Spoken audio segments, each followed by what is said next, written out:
And we are live. Welcome to About That Life podcast / Coach's Rise Time, where we talk a little bit of basketball in between. For you guys who've been rocking with me since the beginning, I appreciate you. Audio side's doing really good. YouTube, do the HBO special, help a brother out. Help me make that algorithm go up. Please like and share. It's much appreciated.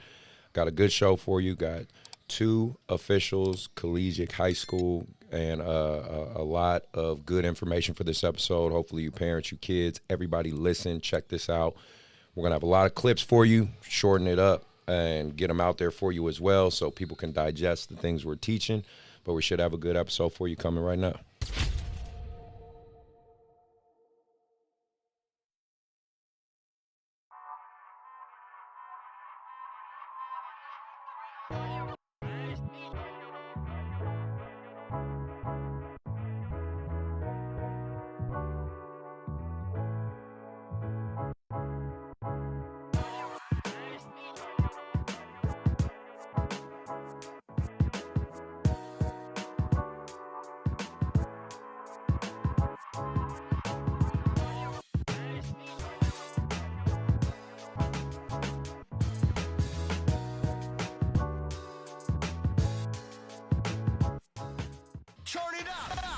From the YBA Phoenix Fitness 24/7 basketball facility in Rockland, California, it's Coach's Rise Time with Coach C. Collins.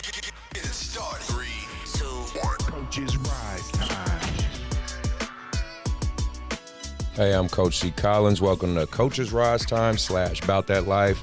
We got a nice little hybrid episode for you guys because unfortunately Mark couldn't be here. Shout out to him. He is in San Diego doing his thing with GGT Productions. So I'm anchoring this show, but the biggest thing is we have 2 really cool guests that I've known for quite a while and worked around these guys, especially in the basketball field. For a lot of you guys who know, I coach, I run this AAU program over here called YBA, one of the co-directors, and do all the travel ball and all that good stuff.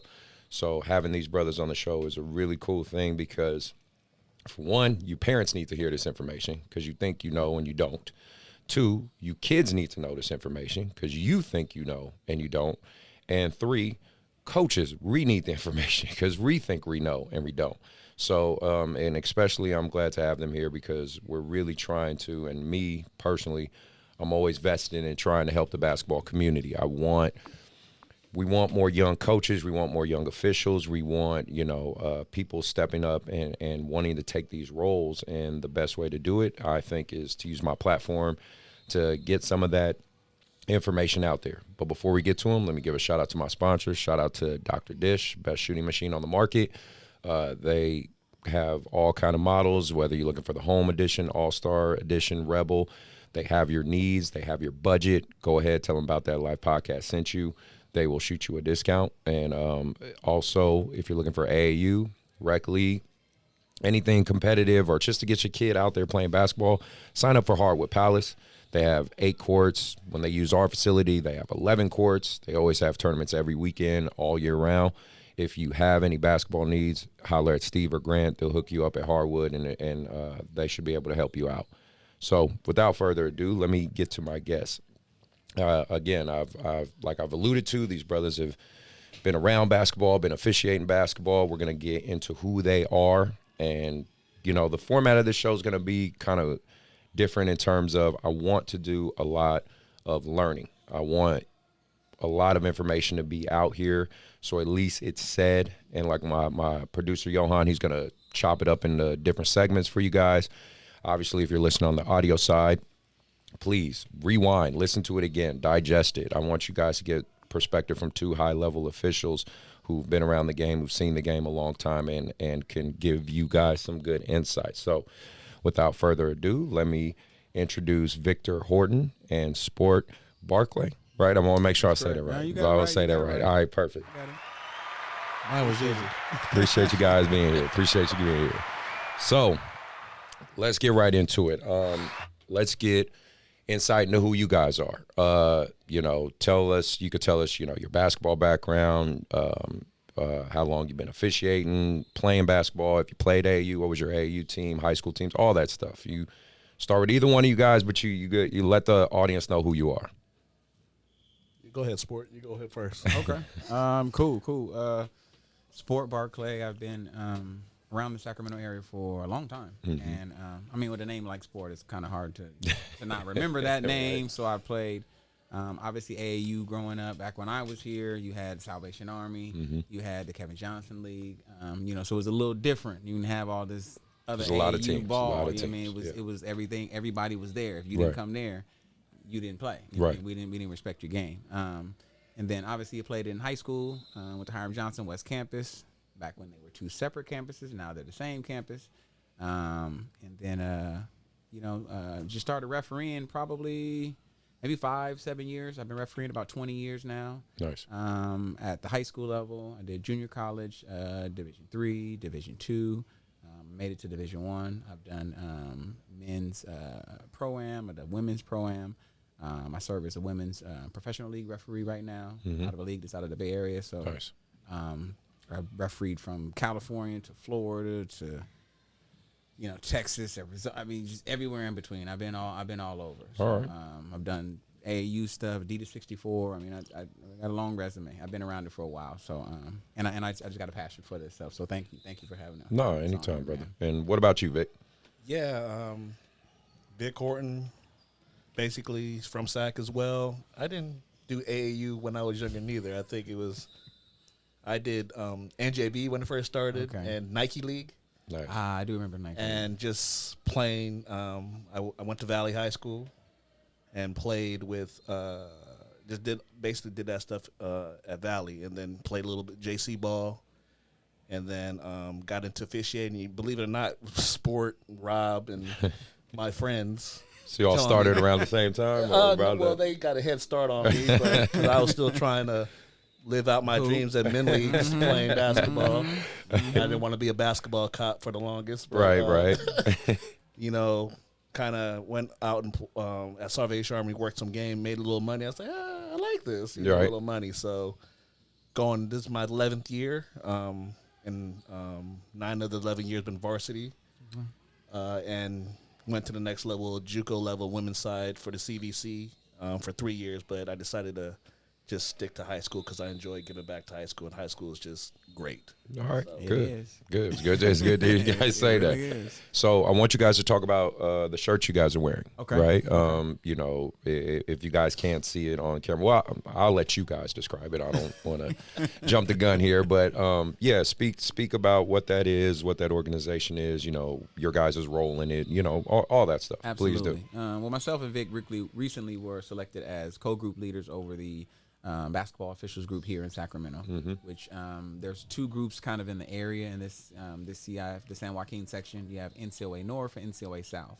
Oh, and sorry for my audio guys. What does NCOA stand for? Because if they're listening, to the audio side, I appreciate it. And I don't like to be like one of them guys that's just dropping all like the little lingo. Right. Like people's like, I don't know what he's talking about. Exactly. I don't understand. So Northern California Officials Association. Yep. So, and then there's a North and a South because our group really covers everything from Galt up to Rockland. I mean, we go Plus, far. people, because keep in mind that people that even listen to my podcast, it's California is my biggest listeners, but it honestly, it gets listens all around the country. So Really? they don't necessarily realize how big California is, right? No. You know what I And mean? it's interesting because I've been up to, not to digress, but I've been up to Humboldt, right? And so I was up there, and they're like, "Hey, where you from?" I'm like, "Northern California," and they're like, "Well, like where exactly?" I'm like, "Oh, well." In the Sacramento, they're like, well, no, that's kind of central because you drive another 6 hours. To Right. get to They don't where we realize are, how big our state and is. we're still in here, so I think this is Northern California. It's like, oh yeah, maybe I'm Central California, but Right. So NCOA is the official association. This is our logo. Obviously, it has more than just basketball. Our expertise is specific to basketball, but it has volleyball, football, lacrosse. I mean, there's other sports. And the logo, it's kind of a rebranding that we're doing, actually. Really an effort to kind of get out there and reach the community, to be a bit more personable. And so this logo kind of reps it. It's got the Tower Bridge on there. It's got the bear, because we're from California. Of course. And then it's got some stripes, a whistle. And then it just says NCOA. And part of that is we didn't want to have something that's specific just to basketball, Right. because really an official is an official, and Yeah. the skills that you have, whether it's in basketball, lacrosse, they really cross every platform. They really cross every sport. Right. So, so this is the logo that kind of just represents all of the officials in the NCOA. We're just here specifically representing basketball. Yeah, you're on a basketball podcast, so it makes sense. And then, like, so are basically you two like ambassadors for it all, or you know, kind of, you know, the director / ambassadors, just trying to, you know, get people aware of it and things like that? If I have it correct. You could say that. Okay. There's a term. Okay. Just making sure. Making sure I introduce it correctly. Okay. So, you know, obviously that's your background. So let's get straight into it. You guys have coached AAU, right? My show is primarily geared towards AAU. Okay.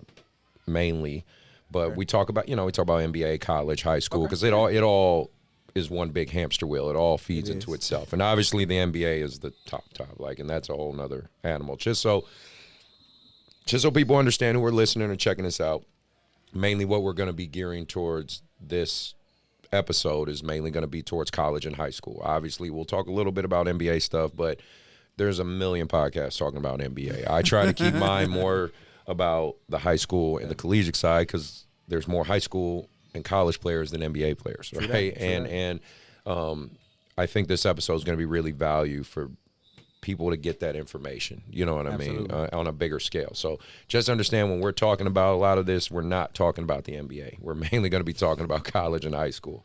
So with you guys being around AAU, watching it evolve, same as I have. Obviously, I'm on the coach / business side of it, right? Okay. Because of what YBA essentially is, a business, and the business of basketball.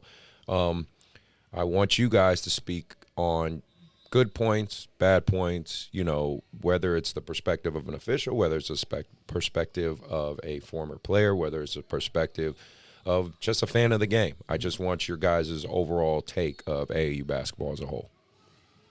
I think AAU basketball, it has a place, just like I think all basketball has a place. It's obviously provided a platform for people to get game reps, right? Yeah. Which is really what we all need, right? And I think in that regard, it's been valuable. It's given, I think, folks an opportunity to kind of test themselves out amongst other types of players that maybe you wouldn't have if you stayed in your neighborhood, right? You know, so to speak. So I think there's a lot of value for it. Now, there's a lot of AAU basketball, so because of that, you know, to a certain degree, you know, you wonder if we're getting quality, you know, over the quantity, you know, in that regard. And plus, obviously, that means there's a demand for what?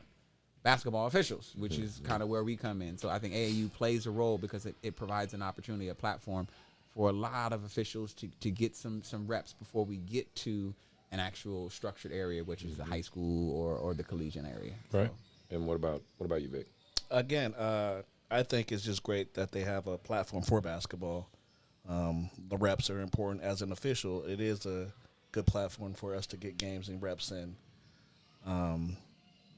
The positives, if you can do AAU basketball, you could jump into high school basketball, because there are things that you might not see in high school games that go on AAU basketball stuff. But in terms of the negative side that I see, I just see it as for officials, it is at times could be just a money grabber, and for tournament directors, assigners, or anything else, it makes it easier if somebody said I can do 10 games, because it's just take care of that corner. Yeah, exactly. Yeah, you're good, but not realizing that it's not fair to the teams and the players, the coaches, and even the official, because if you're really truly working hard, 10 games, 1 game, 2 games, mentally, physically,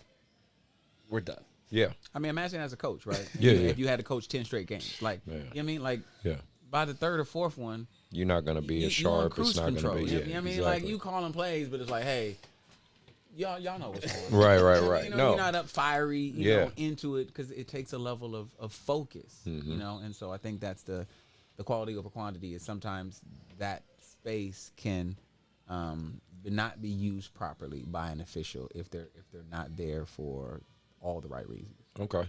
And then, well, I wanted to speak on your guys' experience, and again, you talk like my cumulatively, stories or like a little bit of both. Oh, okay. We're going to All talk right. about stories. We're going to talk about all of it, but it's like, so because I want the audience to understand, like, when you guys are officiating different levels, obviously, this is the first thing we got to let's lay some groundwork for people to understand. Let's have some objective groundwork.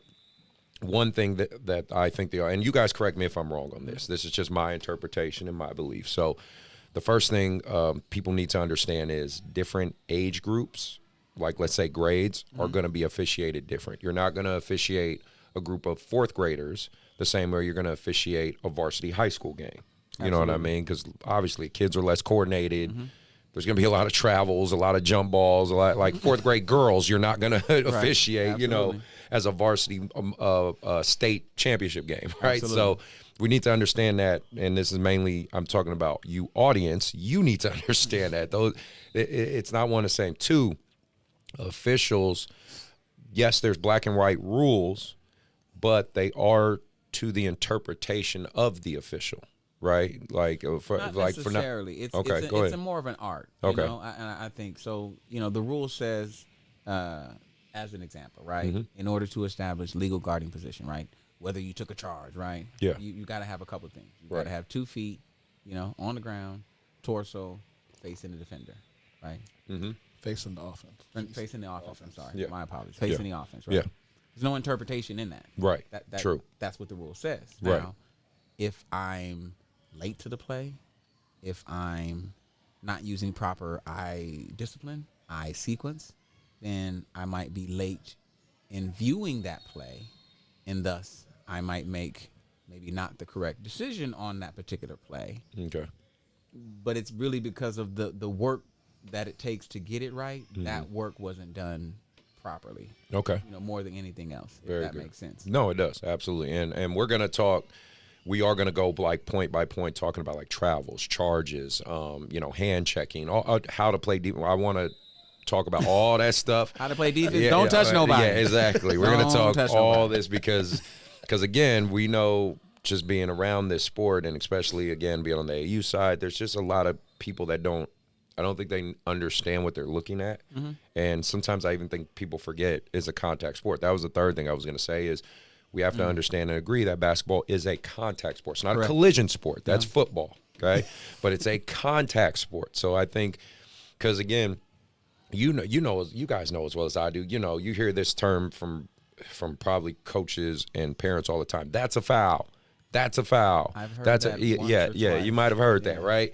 And I even have to tell my parents sometimes. And Vic, you've reffed enough of my games. You probably heard me scream this. I have to tell my kids, right? You foul, or you fouled him. Like that's a foul. That's the right call. Like shut up, stop arguing. You know what I mean? I have to tell my kids or even my parents that like he made the right call, y'all. Shut up. Like leave it alone. Like so. It's some of this groundwork I want to lay out because I get it. And to be fair, I am going to represent. So when we go through this stuff, I'm going to be the guy that's pushing back. I'm going to represent the coaches. Okay. You guys represent the officials. Okay. I'm going to play devil's advocate and speak on the coach's behalf per se. But again, I really have learned and forced myself to learn the way you guys see the game. So that's how come a lot of times I think I see the things the same way you guys see it.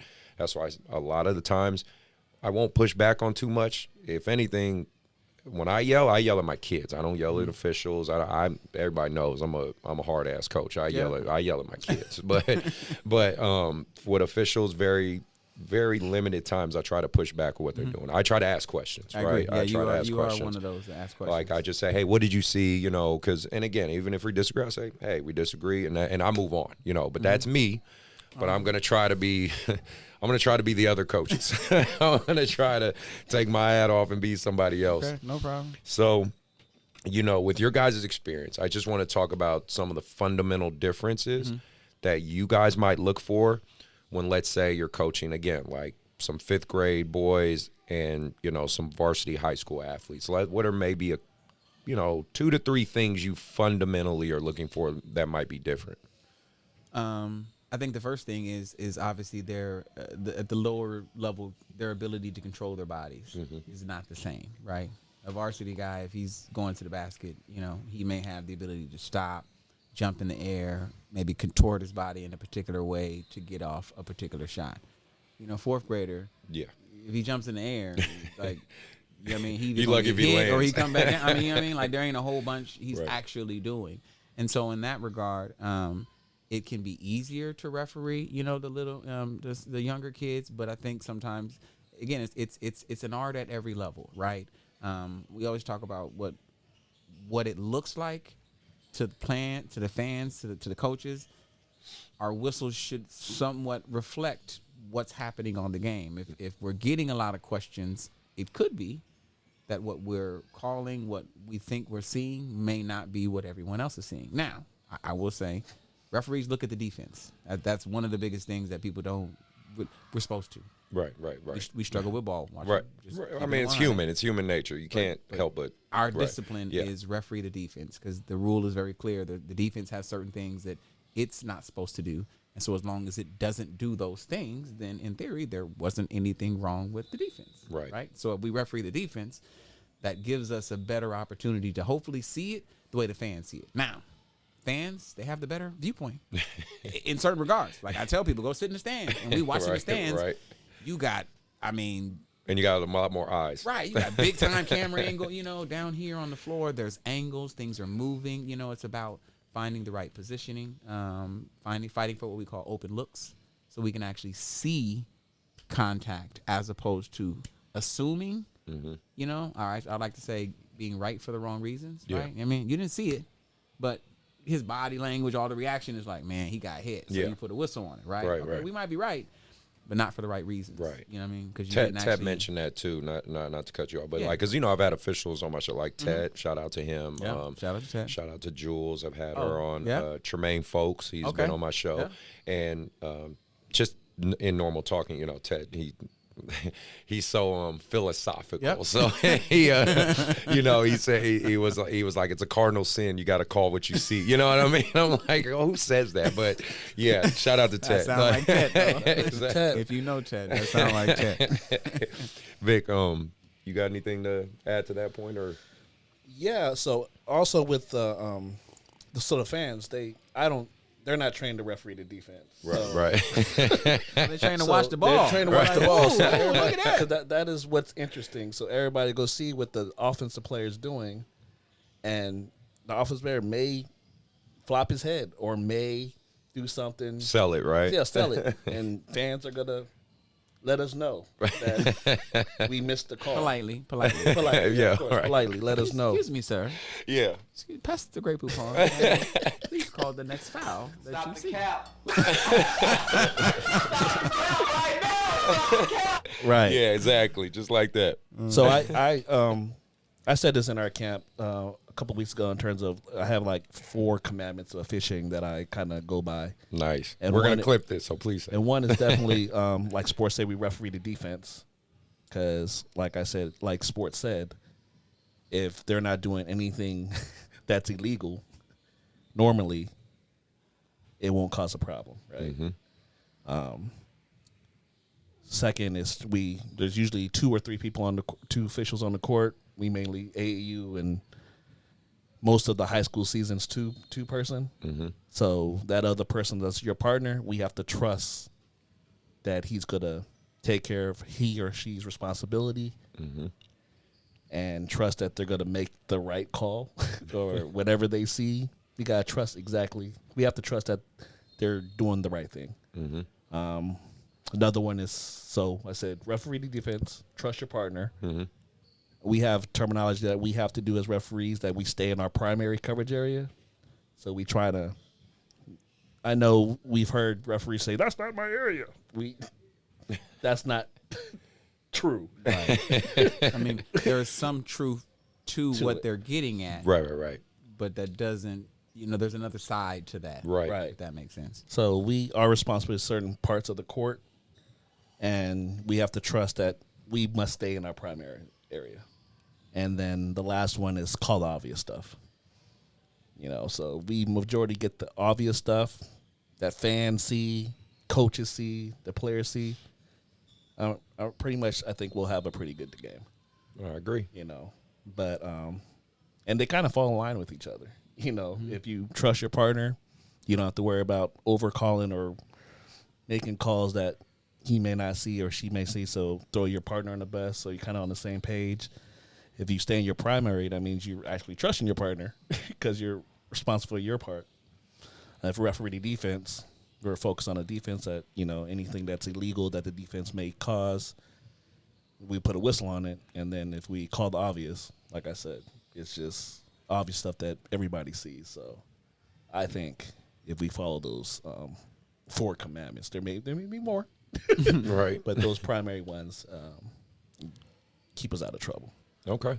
No, I like that. I want to segue into you mentioning that, positioning for officials, right? Again, and let's assume it's 2-person, right? Okay. Because obviously that's the majority of AAU and school ball and things like that. Obviously 3-person is great, but most of it's 2. Balls. Here's the scenario I'm paying. Balls up top. Okay. Guards dribbling. Above the 3-point line? Yeah, above the 3-point line. Guards up top. Or we'll say chest crosses half court. Okay. Because referees want specifics. Yes, no, you can be exactly. like, I need. Yeah, no, I'm going to give you very specific. So, kid chest crosses half court, center of the court, right? 1 defender on them. They're a man defense. Okay. The top official. That is the trail. The trail. What is that person looking for? Looking at, I shouldn't say looking for, looking at, just so the audience can understand what that official is observing or trying to keep an eye on. Well, we talked about the first thing we're looking at is the defense. But again, there's people playing defense and there's people just standing on the court, right? So what we're really looking for is a competitive matchup in a particular primary area. And so for the trail official, which is the official that's usually closest to the division line, or what people like to say, the half court. Right. And there's another thing is there's all these words. Yeah. Absolutely. Over the back. It's that's not in the rule book. That's not an actual rule. Yep. People over the back. It's not in the rule book. Right. You know what I mean? So the person closest to the division line or the half court, that person is responsible for the defense. But if I'm 2 feet away from you, focusing on you is not really helping, right? So now I want to get a big picture view. And so I want to look past that particular defender to other areas in my coverage or other matchups in my coverage area, because there may be people cutting. There may be somebody coming to set a screen. There may be something else going on that, of course, the fan who's only watching that, sees. Well, we need to be able to see that, So staring at a defender who's 2 feet away from a ball handler isn't much. Maybe that free throw elbow screen that's about to happen right now, or that free throw line extended screen for your 3-point shooter in the corner. That's more important than staring at a person who's, not really playing competitive defense. Okay. So you got to find the defense, but you also have to, if it's not competitive, find something else either in your primary. If you have absolutely everybody just picking their nose, then we got to start finding other matchups somewhere on the floor. Okay. I mean, it happens sometimes, right? Right. Ain't nobody really playing defense. Yeah, You're like, you're right. we just standing around. Everybody's just standing around, right? But then there's times where they're actually playing competitive defense. They're trying to deny. Whatever the case may be. So. And then let's talk about the other official on the low side, on the inline. What is that person looking at and looking for? So, basically, it's kind of the same thing. So, if the trail has his primary, if he's refereeing the ball and defender, right, doing his job, he or she's job, we kind of have everything else. Okay. So it's a lot to cover with just 2 people. Of course. So like he said, competitive match, I kind of describe it as fires. So what fire is the biggest at the moment that you have to take care of. So if you're in the inline and you got two bigs battling on your strong side, right, that's obviously a competitive matchup. Right. That's stuff that we have to watch and maintain and control. Just make sure nothing illegal is going on. Also, people offense in this game is allowed to move around the court, freedom of movement. So if another defensive here, like back in the day when I was taught, you could come around the chrome around, Right. you could bump them. That Can't is do not that allowed now. anymore. Can't do that anymore. Also, if your partner is focused on, like I said, the primary defender and the ball handler, screens that's coming up that he or she may not see coming, screen from the backside or whatnot. You just gotta just focus on that stuff to see what fire you gotta put out before it gets out of hand. Okay. That's kind of how I And put if I could add like coverage area wise, and maybe this might help the viewing audience. So the person that's at the trail official, which is usually the one that's closest to the division line. Yeah. It could be on the table side or it could be opposite the table. Right. Whichever one, you're still the trail official. Okay.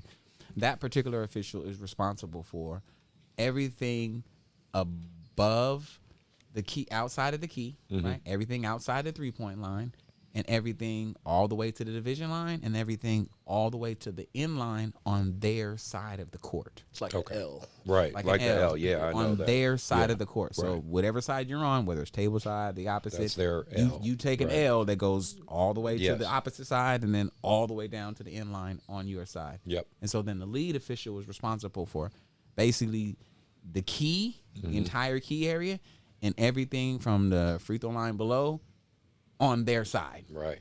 That Okay. makes sense? Yeah, So- no, it does. and to so me. those are I'm the hoping the visuals make those are sense the to two them. areas Yeah. that we're looking for. So again, we're looking for competitive matchups in our primary coverage area. We like to say PCA. You know, I'm trying to tell you the word Yeah, before I no, give you the please- acronym. please- yeah, please so do. Before the PCA, we're looking for competitive matchups. So if you have, which a lot of people like to run, right, which the ball handler at the top of above the 3-point line with either 2 screens at the elbows Yeah. or 2 screens right above the 3-point line, Right. right? But say sometimes you may start with maybe one person's at the elbow, the second one's on the low block, and the low block is the one that's coming up. Well, that low block is usually typically closer to who? The lead, the one on the end line, Yeah. right? So you need to kind of watch that person, even though maybe they're not chicken fighting, they're not doing anything. Right. But you got to pay attention to them As because they're coming off that where stagger they're screen, going, yeah. they're going to go set a screen or do something. Well, the other official, the trail official, they haven't been watching them because they've been watching a different defender that they have to deal with. And so Right. that's how we have to work together, because if somebody goes up there and that screener sets a bad screen, that trail official might not have the complete story Okay. on what happened. Okay. Maybe the lead has watched them and can say, oh, boop, boop, I got your partner. Okay. They were illegal. You know, they stuck a leg out. Right, they right, got their right, right. leg, whatever it might be. Yeah. That goes with trusting your partner is going to take Right, care there of you. go. You know, so. Exactly. And how and that was the second part of my question is how much does it help you guys kind of knowing who you're working with and knowing it, because I feel like, at least from an outside looking in, most officials start to know each other after a while, especially working around each other, the same events, the same areas and things like that. When you're partnered with like an official, that you're like, oh yeah, I work with this guy, he helps me a lot. Like we have great synergy, right? That's a proper word, great synergy. How much does that help you guys doing your job? I mean, I think that's everything.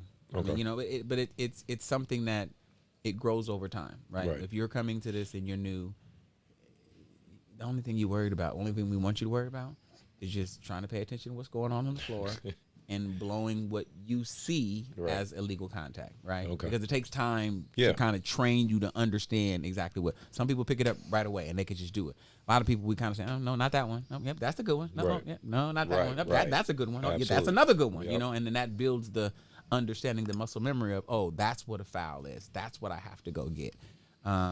So we're really trying to create a space where we can get you in the right place, we can get you looking at the right things, and then we can get you to trust what you see. Okay.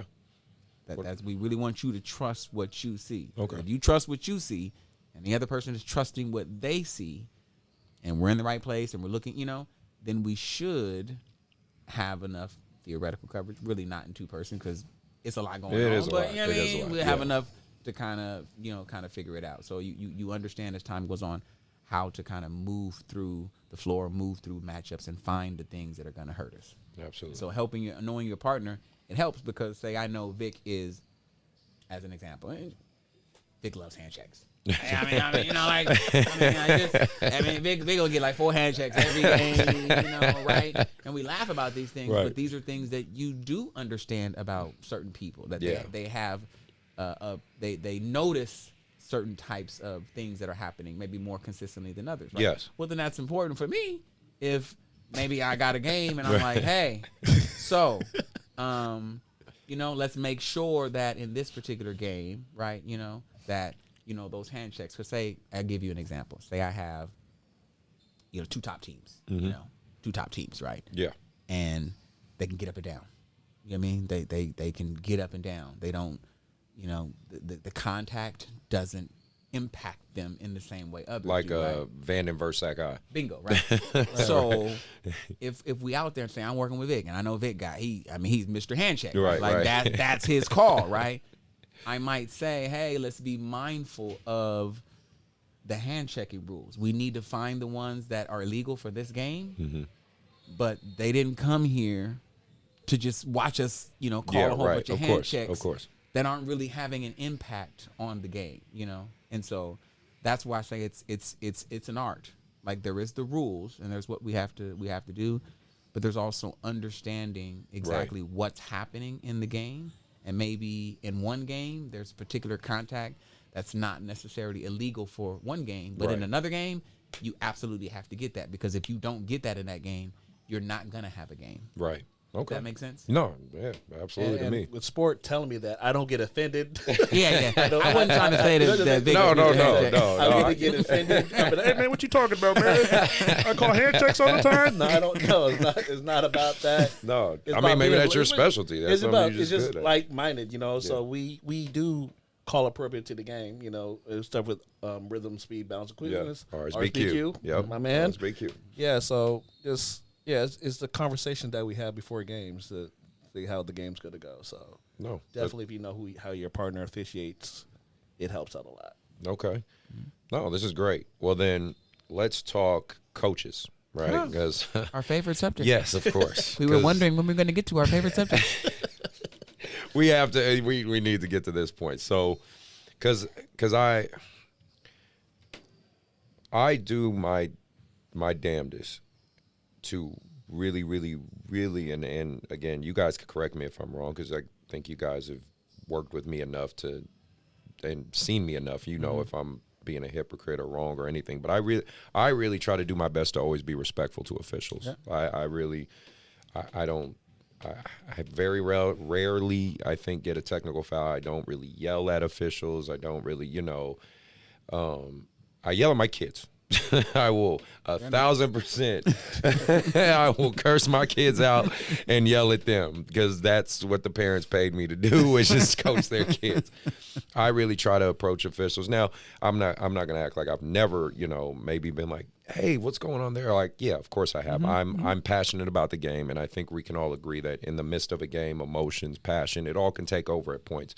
But I really try to check myself and be very self-reflective of you guys and the job you're doing, right? Because there's 3 jobs out there. There's the player, the official, and the coach, right? And I want to make sure I respect the job you're doing, like you guys respect the job I'm doing. But it's very obvious there's not a lot of AU coaches that come with that perspective. And I guess what I'm trying to ask is, what can you guys say to maybe, okay, let's say a coach and Matt, sorry to throw you under the bus. I love you to death, but just like Matt Johnson at Sakai, love him to death. I'm going to protect you, Matt. That's my guy. But we know he's very passionate. He is. And some officials have a hard time, I think, dealing with him sometimes, because he is that type of coach that's going to be like, everything.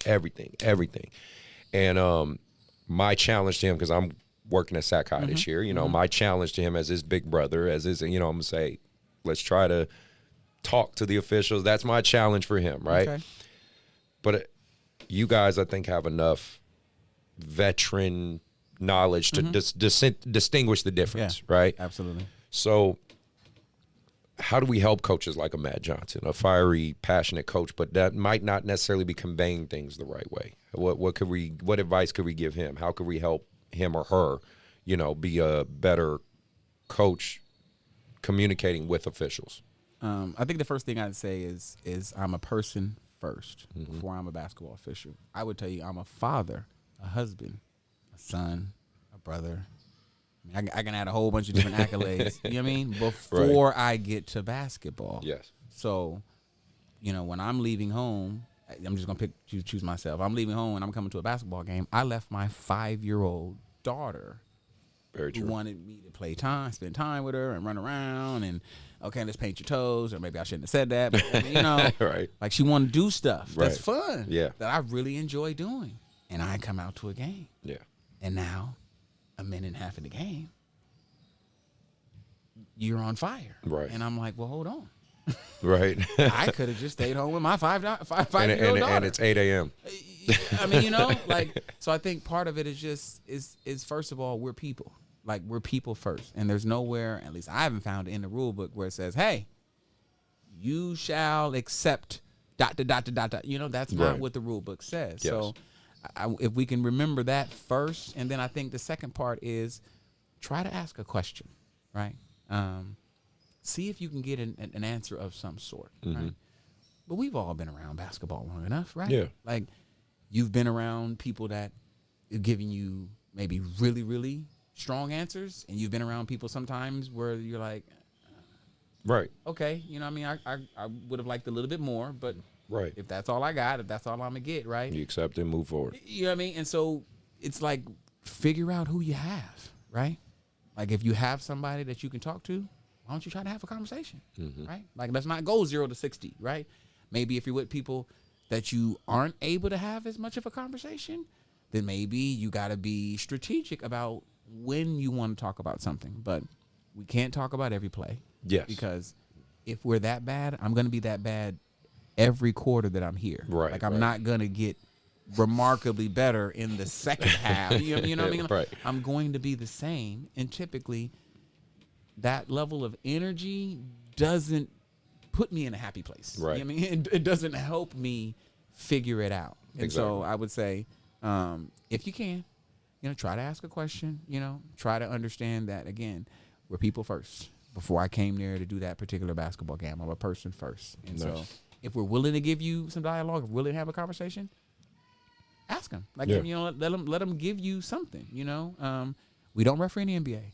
We're not perfect, despite what Shit, we might NBA say. refs ain't perfect. I That's mean, despite obvious. what we might say, we're not perfect, right? Right. And so try to have some perspective on the fact that, I'm a person first, and I'm here giving up my time trying to do this, Yeah. trying to do the best I can. I agree. So Vic, you got your perspective on this one? I follow up what Sports said. We are people, and Sports said it all. Right. No, you put it great. all, It was great. It's just, we're people. Not we don't, for the most part, we don't come here to say, man, I can't wait to just give Matt teas. Right. Of course. We don't come wake up. Yeah, I woke up. Yeah, man, I got sack high today, man. I can't wait to throw Matt out. he gonna get him today. I can't wait to throw Matt out. Right. We don't do that. Yeah. You No, know, I we know come what you mean. late, clean every time. I don't even go off of history of the last game if he whatever because it's part of the game. Right. And the thing is, like, you guys know someone like Matt. Matt's a good dude. Like, you talk to him one-on-one. He's a great guy. You know what I mean? That's why I just say, like, officials like you guys, you understand Absolutely. Like, what kind of coach you're dealing with. Like, okay, I get it. He's being passionate or whatever. Now, of course, there's a fine line. Of course, disrespect and whatnot. Because I would but know say what you're that, saying. and I mean, what I would say though is one of the biggest challenges we have with keeping people in this vocation of officiating is the communication that's coming from the sidelines. Yes. Because I keep saying we're people first. Yeah. And there's two types of people in refereeing. Probably two types of people in all kind of thing. Yeah. There's the people that said, hey, there's a fire over there. Mm-hmm. And then there's people that go over there to help try to figure out what's going on, how to put out the fire. Yes. Right? So, the people that are saying, hey, there's a fire on there, there's a purpose for them too. Right. You know what I mean? Like, everybody doesn't have to be down, run over there, let me try to figure out how to. Yeah. Some people need to say, hey, there's a fire over there. I agree. So I think having some perspective and understanding that, we're trying to do our best, and everybody's not going to get it right. I did this one time. I don't know if I should say it. I'm gonna say it. Please I did this do. one time. Nobody breaking any No, rules. this is Hope I don't get perfect. fired Please tomorrow. say You know this. what I mean? Never, Like never. I love basketball. I really, really do. So a coach was, like, sport. Just every time we coming up, sport. I'm like, coach. Tell you what, let's do this. Since you obviously want to help me tonight, you want to help me. Got it. I'm gonna offer you the same help. I'm gonna come into the front court every time, and I'm gonna tell you how I feel about what you're doing from the sideline, Right. and how your coaching system is going on. Cool. So come up there. I'm like, oh, why is he in the game? He's not guarding anybody. He hasn't guarded anybody in 3 possessions. Come back the next time. Oh, that's another turnover by the point guard. He's throwing it away like twice. Like, you know what I mean? Like, what is he doing out there? Right? So you see where I'm going with this. I was Like, you just see saying, where how I'm does going with coach this? react? Like, Yeah. any coach wouldn't be cool with us coming up there and having that type of dialogue. Absolutely. I mean, after probably the first time, if not the second time, he would be like, hey, excuse me, Mr. Ref, like, thank you, but Right. can you focus on which, right? You tell us to do what we came here to do. Yes. And so I just say that's a perspective is that, hey, it doesn't help. And it's not going to make us become a better referee. Now, do we need to be held accountable? Do we need to sometimes have things brought to our attention? Absolutely. Absolutely. But let's just have a little bit of perspective about the fact that if it's on the other foot, you probably wouldn't want me coming up too many times up the floor and helping you out with coaching. And I think the biggest thing is just respect. You know what I mean? Just respect everybody's position out there. Because again, parents fuel this. Obviously, we're all basketball fanatics. That's why we're out there. That's why I'm coaching. That's why you guys are officiating. Yeah, we're doing a job, but it's a labor of love, right? Absolutely. You know what I mean? So I try to always tell my advice on this show. I've recurrently said episode after episode after episode. Respect everybody. You know what I mean? Mm-hmm. Respect everybody. And I really, really speak this to parents in relations to dealing with officials, because like you said, you guys are people first. So I always encourage my parents, and I kind of mandate my parents always make them sign a letter. They know, but like always really try to be respectful. Now, of course, you could disagree with a call. Of course. I tell them, have your brief, have your brief moment, move on. You know what I mean? Don't be at least I've had very few of my parents be that parent that's like going up and down the court, talking to the official, like, hey, get this guy out of here. I don't have those parents on my team. It's happened before. Yeah. It's happened before. Not with any of the teams you've been associated with. But I've seen stuff in games like, man. And I hold responsibility for my teams. Okay. So the way my kids conduct themselves and my parents, I tell them that, the buck stops with me. So if you are acting an ass, it's on me to get, you are reflecting me. Right. So I'm like, get the hell out the gym or calm yourself down. You know what I mean? And usually those parents don't last long on my teams anyway. So, let me speak from the other side. Okay. To give you guys a little bit of pushback, so to speak. I'm a coach. I think this ref has it out for me. Okay. I think this ref doesn't like me. I think this ref doesn't like my kids. I think this ref is mad at me because he gave me a tech last game, like we just spoke to, Big. What is your guys' response to these kind of things and statements? I think it's I think a little presumptuous, Now, we're people, Yeah. Like, if you push me, right, I would remember that you did that. Right. Like, I can't forget that happened, right? Right. But that doesn't mean that we can't have any other positive relationships, Absolutely. or positive interactions, right? But I would always remember, that particular moment. So we remember things that happen, but I would say the most mature, the more mature refs, and I would say by and large most, they flush that stuff. They're not really thinking about it. Now, your behavior might bring it back to their remembrance. Like, oh, that's what I remember dealing with the last game, and it's back again. Right. So that might be sometimes what it is. It's just, we know that there are coaches that certainly require at times more attention than others, and sometimes those coaches we don't want anybody, coach, player, fan, anybody, to be a distraction to the game. Yeah.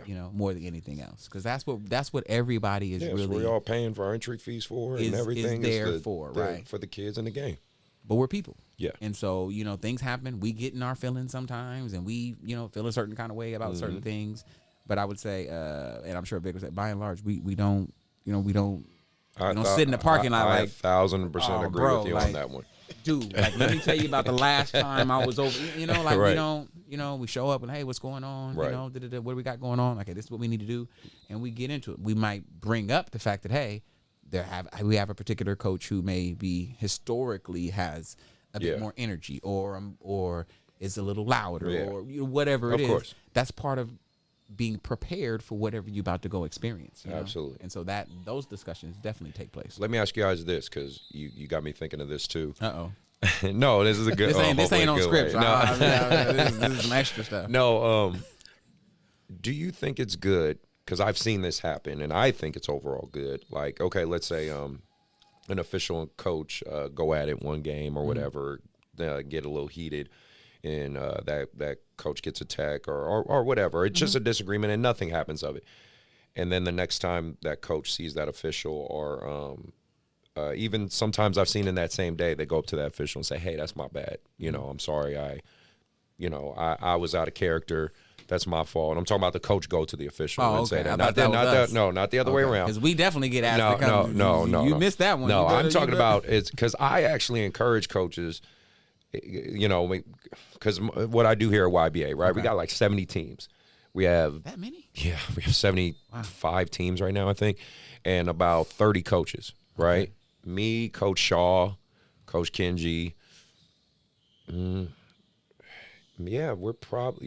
like the most 3 veteran coaches here. Okay. Right? So, which is weird for me to say, like I'm a veteran coach, because I don't think of myself as a veteran coach. But for real, like a lot of the new YBA coaches. You make it 3 years in refereeing, you a vet. I'm sitting here. A vet. So I tell my coaches, like, listen, if you got, a heated exchange or something, go to that official and just say, hey, my bad. You know what I mean? Like, and, just because I'm around you guys all the time. I've seen a lot of you guys for years. So, it's like, I don't ever want it any weird energy or nothing like that. You know what I mean? I don't want it that way.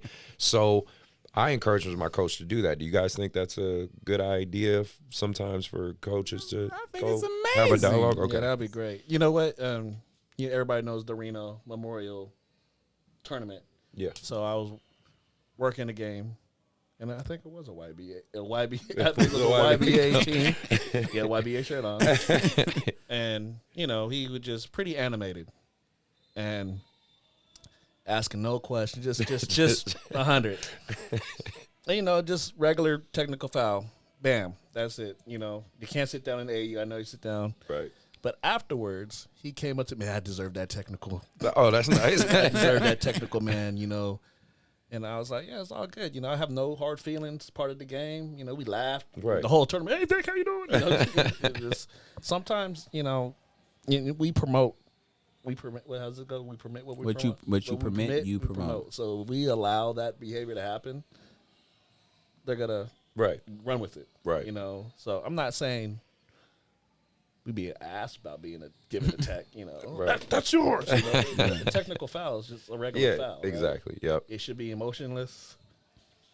And it's try to calm the situation down. We use our tools. But we, on the other end, do tell officials that if you made a mistake, why not own up to it? Own up to it. You know what I mean? Like if you missed look, there's times this is like AAU or which one is the one where you got to confess something? You say whatever the one where you got to confess. Yeah, that one. Whatever the one where you got to confess. Meetings. So, the AA right. meetings. Basketball refereeing AA 12-step Yeah. program. You know what I mean? Like, it's okay for us to say I missed it. There's times where I put air in a whistle and I immediately am like, crap. That's not right. That's not right. But I could tell you as a coach, I always appreciate when someone has said that to me, or they, they'd be like, "Hey, Chris, I missed that one." I go, "It's cool." I know. I'm like, "It's cool, man. It's whatever. Plays over. My kid's got to deal with it." You know what I mean? Like that's what I say, but I'm telling you, I think coaches appreciate that a lot when officials are willing to do that. Right. You know what I'm but saying? we tell them once. Yeah. You can only do it one time a game. Like not every lifesaver. quarter. Like, Right. coach, Yeah. this is the first quarter one. I got the second, third, and fourth coming up next. Oh, you know, we're in the second quarter one now. Coach, I missed that one too, but I still got 2 more left, the third and the fourth. Like, that's not the dialogue Right. because now Because now they're questioning your professionalism, right? Or your commitment Yeah. to this vocation. Like, okay, so what's going on? Are we not getting the right position? Are we not? You know, it gets to training. We got to kind of look at what we're doing here. Okay. So All right. Well, I want to bring up a couple of things we that made I it want through you. the coaching segment, Vic. We made Yes, it. you guys We did made it. You guys did it. I'm proud of you. I was a little. That was going to be the heavy one. I think I can Hey, answer you know, any other question now. I think my Sports really good at this escalating look. situations. I think my questions are pretty softballish. They're softballish for now. Nothing crazy. This would be hardball-ish. Okay, I all do right. want to talk just pure common misconception calls that I think having 2 guys that understand the game, we need to get this kind of cleared out. For one, and you guys, just say correct or incorrect or correct me if I'm wrong. I just gonna go through my list of things. Let's make this clear for AAU kids and high school kids. There's no such thing as a gather step in high school and youth. Correct? Correct. There's no such thing as a gather step. I don't even know what that is. Yeah, I think they're trying to. In the they're thinking NBA, the NBA, right? the But NBA. they have, Yeah, I don't. basically the James Harden step back. You know what? I can't- don't pay attention to the NBA stuff. There you go. Me. The rules are different. Yeah, it I used know. to be called the 0 step. It The may be 0 called step, something yes, different yeah. now, but they have that. But then you have the 2 steps. Right. So people don't understand the difference. Euro step is not a travel. Okay. Depends if you do it correctly. Depends if you do. Exactly. I was gonna say that disclaimer. Kids, you gotta also make sure you're doing the actual correct Euro step, because I think sometimes parents don't get. And I will be fair to say this: when the Euro step first got to us, it did take officials a while to really like figure out, like, wait, what are they doing? You know what I mean? Because I believe the official rule is you can take the act, or basically what they say, you can take the 2 steps, but it doesn't say which direction. You Right, can take but the 2 steps. the key is, you can correct me if I'm wrong, Sport, and as officials, we have to determine when the player actually picks up the ball. Mm-hmm. Once the player picks up the ball and make that initial step, the first step, say it's his left foot, that is his pivot foot. Okay. He comes back down on the right, it has to be a layup. Yeah. They bring back the left foot, it's a travel. Yep. So anytime we determine when the player picks up the ball, the pivot foot can't come back down. That's even with spin moves. Yeah. And I'm going to say guarantee 99% of the kids are not athletic enough or Skilled Yes. enough They haven't mastered that level of to craft. do the spin move correct. Because once you pick it up and you spin off that right, you got to do the layup off the left, but they always bring that right back down. Yep. And you definitely, if you have a fast guard, hard to see. But if you have a skilled, a big guy that does it pretty slow, that's easy. Right. Yeah. That's easy. And I mean, credit to the NBA guys who've, like a James Harden, who learned how to manipulate the rule to that degree. But it's the rule. Yeah, exactly. It's the way they allow it to be played at that level. So Yes. he's operating within the confines. Absolutely. Now, what is coming to high school and has been, and we've got to get better about it, is the James Harden step back in high school, because that's a travel off the rip. Right. Like, it's a travel from the beginning. Yeah. So, But that's kids are going to coming in. emulate what they and what they that's see. fine. But yeah. again, at this level, that's why the challenge for us is to be consistent about that, and to make sure that we're training and we understand what that is, so that way we can get that, and we can call that violation and then be consistent about that. Then they'll understand at the high school level, I got to do it like this. Yeah. But then when I get to this level, I could do it like that, and then it'll be clearer, a delineation. Exactly. And again, AAU should be high school stuff. Yes, I agree with so you. all I mean, look, to a degree. all summer long, in trainings, and they're doing this move incorrectly, and referee, a lot of officials not calling it during AAU. Yeah. One, because especially if it's a stop clock and they're working 10 games, they're not going to stop. The They want to go home. They want to go home. All right, so it's not going to happen. So when they get to high school, beep, beep. I've been doing this all summer. Well, you've been doing it wrong. I said, well, But you've been doing it wrong. They're right. Right. Like, they're not lying. I don't Yeah. get mad at people when they say that. And it's Yeah. like, well, ain't nobody called it. I'd be like, you're right. And that's wrong on our part. Yeah, So, right. you know, we can get better. Okay. Yeah. And then, you talked about it earlier, which I do want to unpack that a little more. Charges, right? Okay. I'm in that referee group on Facebook. It's NFHS. Okay. I forget the rest of the name, but Network or? yeah, huh? Is it NFHS Network or? Is Yes, it yeah, okay. NFHS Network. Okay. Yeah, so I posed a question up there, kind of jokingly. I wasn't like, people ran with it. I was like, Hold on, Jesus. let me go see. If you look, yeah. Sometimes I respond to Chris. Sometimes I I don't. answer this question. Let's see if I can find I don't think I'm that much of a. No. Sometimes I respond. I just don't like the response to some people. I mean, Yeah, this yeah. is annoying. Yeah, no, I get it. I mean, it can get, bro. This comment. Let me see if I can pull it up. But it was I was watching I'm a Kobe fan, so I was watching old school Kobe highlights on YouTube, and I don't know if you guys remember. It's when he had Kwame Brown on the team and he dunked on Steve Nash. I don't know if you guys remember that one. It's this one, and NFHS Yeah. officials, Okay, right? okay, So yeah. my question I put up there, which again just got it got so many responses. Even I was like, wow, okay, I guess I said something pretty crazy, which I didn't think so. But it says right here, it says if a player is set, why is it not a charge when the offensive player jumps on his head and dunks the ball, right? So basically, like I'm saying, okay, we've all seen those highlight dunks, those amazing dunks where, because when I was watching it, Steve Nash was set, and from my opinion, he was in front of the arc, he was set. In front of the RA? Yeah. Okay.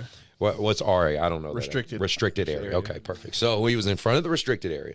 He was set, and Kobe, you know, it's one of his premier highlights because Steve Nash went over. remember this Remember one. his nose was bleeding or something. I remember this one. And my thing, and I looked at him, I'm like, damn, that really looks like a charge. Now, of course, it's the NBA and it's Kobe Bryant. They're not going to make that call. They are not going to call that charge. It's Entertainment. Exactly. It's entertainment. But it did make me reflect and say, why is that not a charge? Because I've seen that type of stuff happen in high school.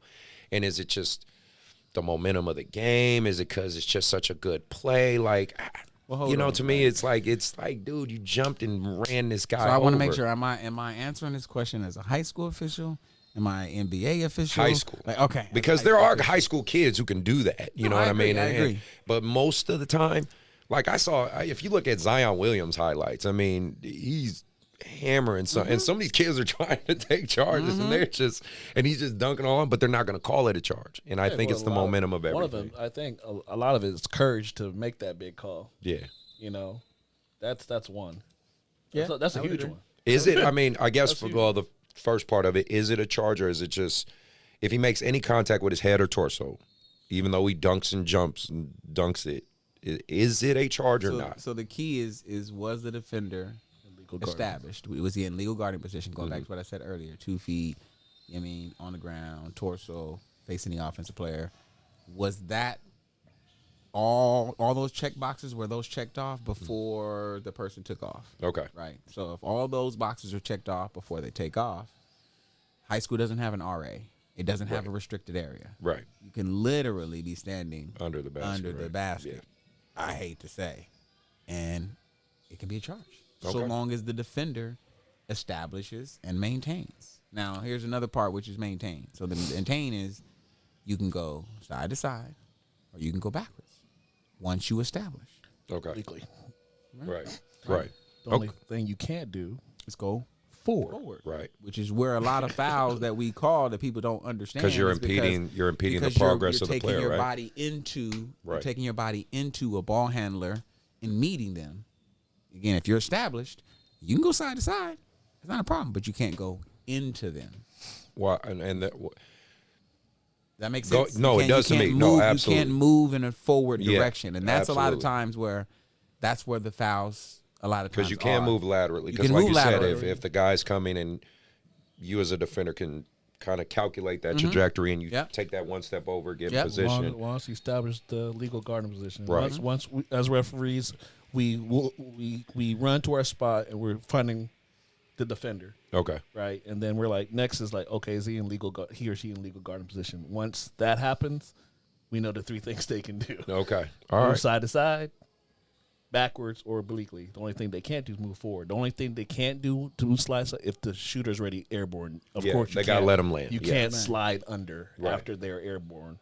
But if I'm there and the offense player's here, I take a step to the right, they hit me, through the chest or whatever. By rule, it don't have to be that way, but Right. if they make that contact, by rule, supposed to be player control. Does a player have to absorb the contact with their body, or are they allowed? Because one thing I heard, or that I've acclimated to my players, because obviously I teach my kids to take charges. I start teaching them that typically around 7th grade, 6th, 5th. They're a little too young. I don't want them to hit their heads, get a concussion, right? So I introduce taking charges usually around middle school age. Okay.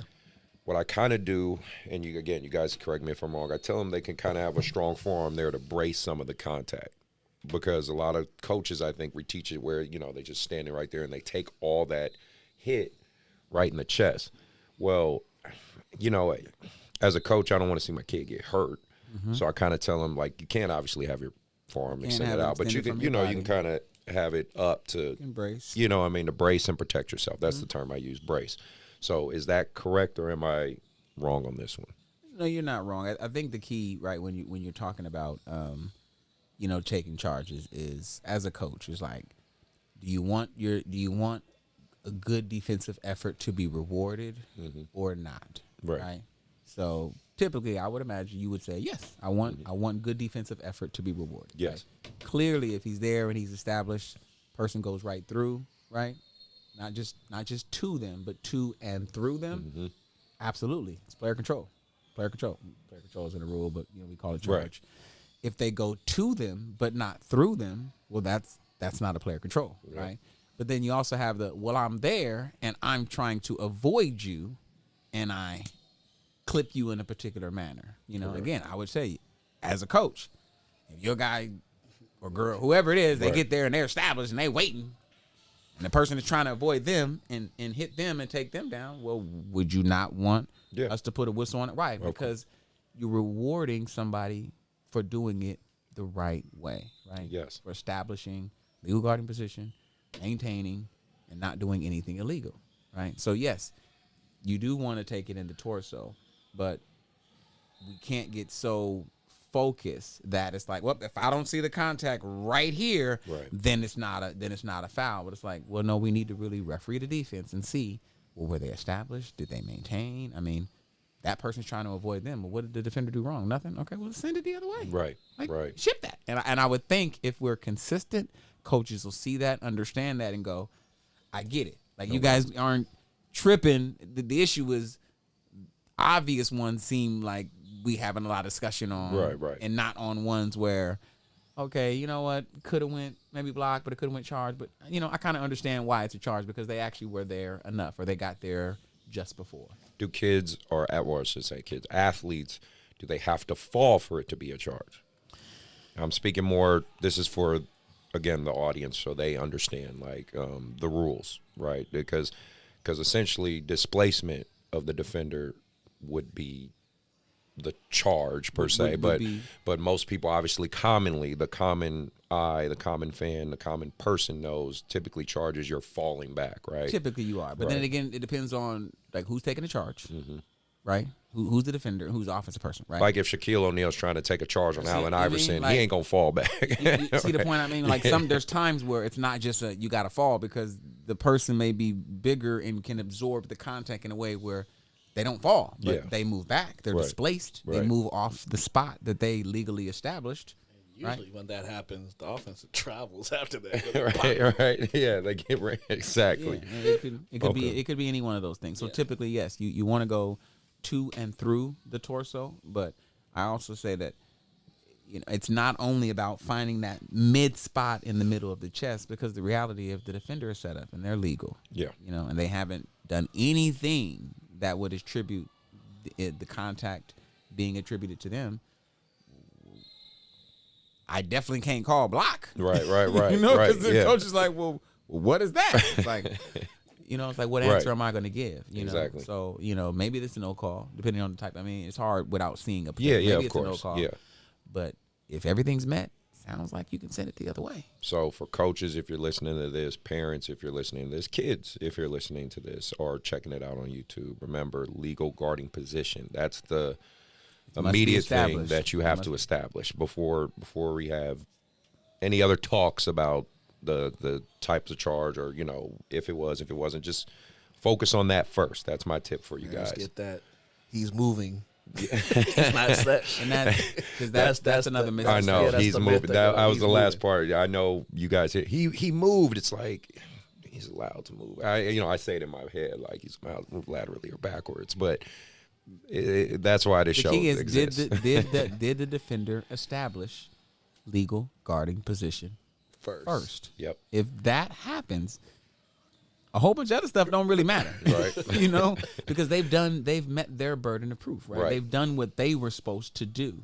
Now again, if they're sliding or they're leaning, Yeah. There's or other falling things where, before contact. there's Right. things where it's like, yeah. oh, well, you were there, but I mean, coach, Yeah. he was halfway down to Right, doing a right. Macarena before, you know what I mean? Like, Exactly. if that happens, then you didn't maintain. But you at know? least now there's a baseline, right? A first. You got to step. establish. You got to have 2 feet, torso facing the offensive player. You have to. Perfect. That's the rule. So out of bounds.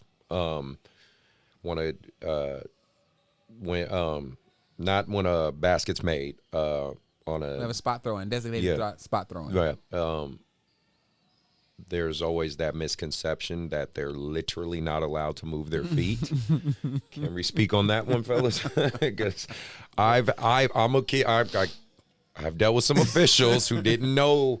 They didn't know, and I knew the rule. But again, I just was like, fine.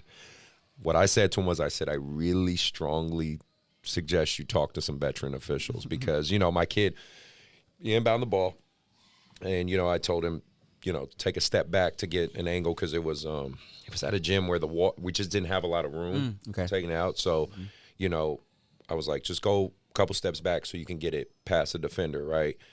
And the official was like, no, you can't do that. He has to stay right here and he cannot move his feet. Word.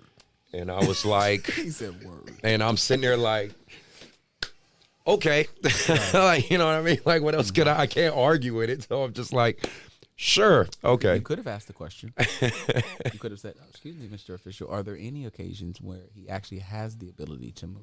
Good advice, because I probably should have asked. This is why I always but- say. This is why I always say, like, if coaches ask more questions, it'll help elicit either responses from officials that you can go, okay, now I understand where they're thinking or where they're Right. coming from with this information, or you can say, okay, they don't have a lot for me, so they're probably not gonna have a lot for me, Right. when I have other types of concerns, Yeah. right? Exactly, and you So it just should give you some yeah, perspective. and it honestly it helps me coach my kids Bingo. because then I know how to Right. make the adjustments or whatever. But wanted you guys to speak on that just for the general audience. What's the rule about them when they can inbound the ball or whatnot? Designated throw-in. Designated throw. Yeah. So we basically have two types of throw-ins, right? You have the one where you have a designated spot, and then you have the one where we like to say that you can run the inline, right? Because you're never running on the sideline. Right, Like, right. that's never. If you see Right. that, then that's. Right. Now it's not traveling, Right. Because you can't travel when the ball is actually out of bounds. Out of bounds, It yep. actually has to be on the floor with the court. Anyways, so that's not traveling on the right, sideline. right. Okay, so they basically get a step to the right or to the left, and they can go back and forth as they need to. When they have the ball in their hand. forward and backwards. Not is what I mean. like when the when the Right. official gives them the ball. Right. Right. Right. Okay. They can normally go. it's a 3 foot.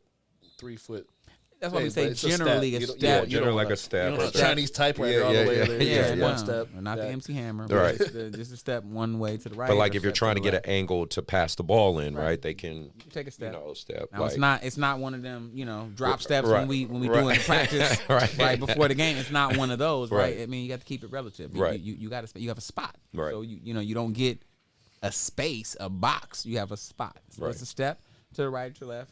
You can go backwards and forwards as you need to. Right. If it's a designated spot throwing. Okay. Okay. Perfect. If you can run the inline, then Do what you got to do. Yeah, because no, this is why I want them to know. Couple more goaltending. Oh, This is one I've personally had to deal with some officials. I'm going to say this scenario just so people understand. Because you know you're dealing with high-level athletes, more athletic athletes. Certain teams got some crazy athletic kids. Kids going for a block. I like Yes, it. Perfect. Thank you. I already knew. I had a feeling. I'm like, Shaking they the gonna backboard. talk about goaltending. Yes, Slapping the backboard. You get slapping the backboard. Now you knew this was like because I've had, especially in AAU, you know, you get some really high level athletes. I'm glad you guys have here, but coaches, I download every year. I download off the Kindle app, and if it's just so coaches, I also recommend that as well.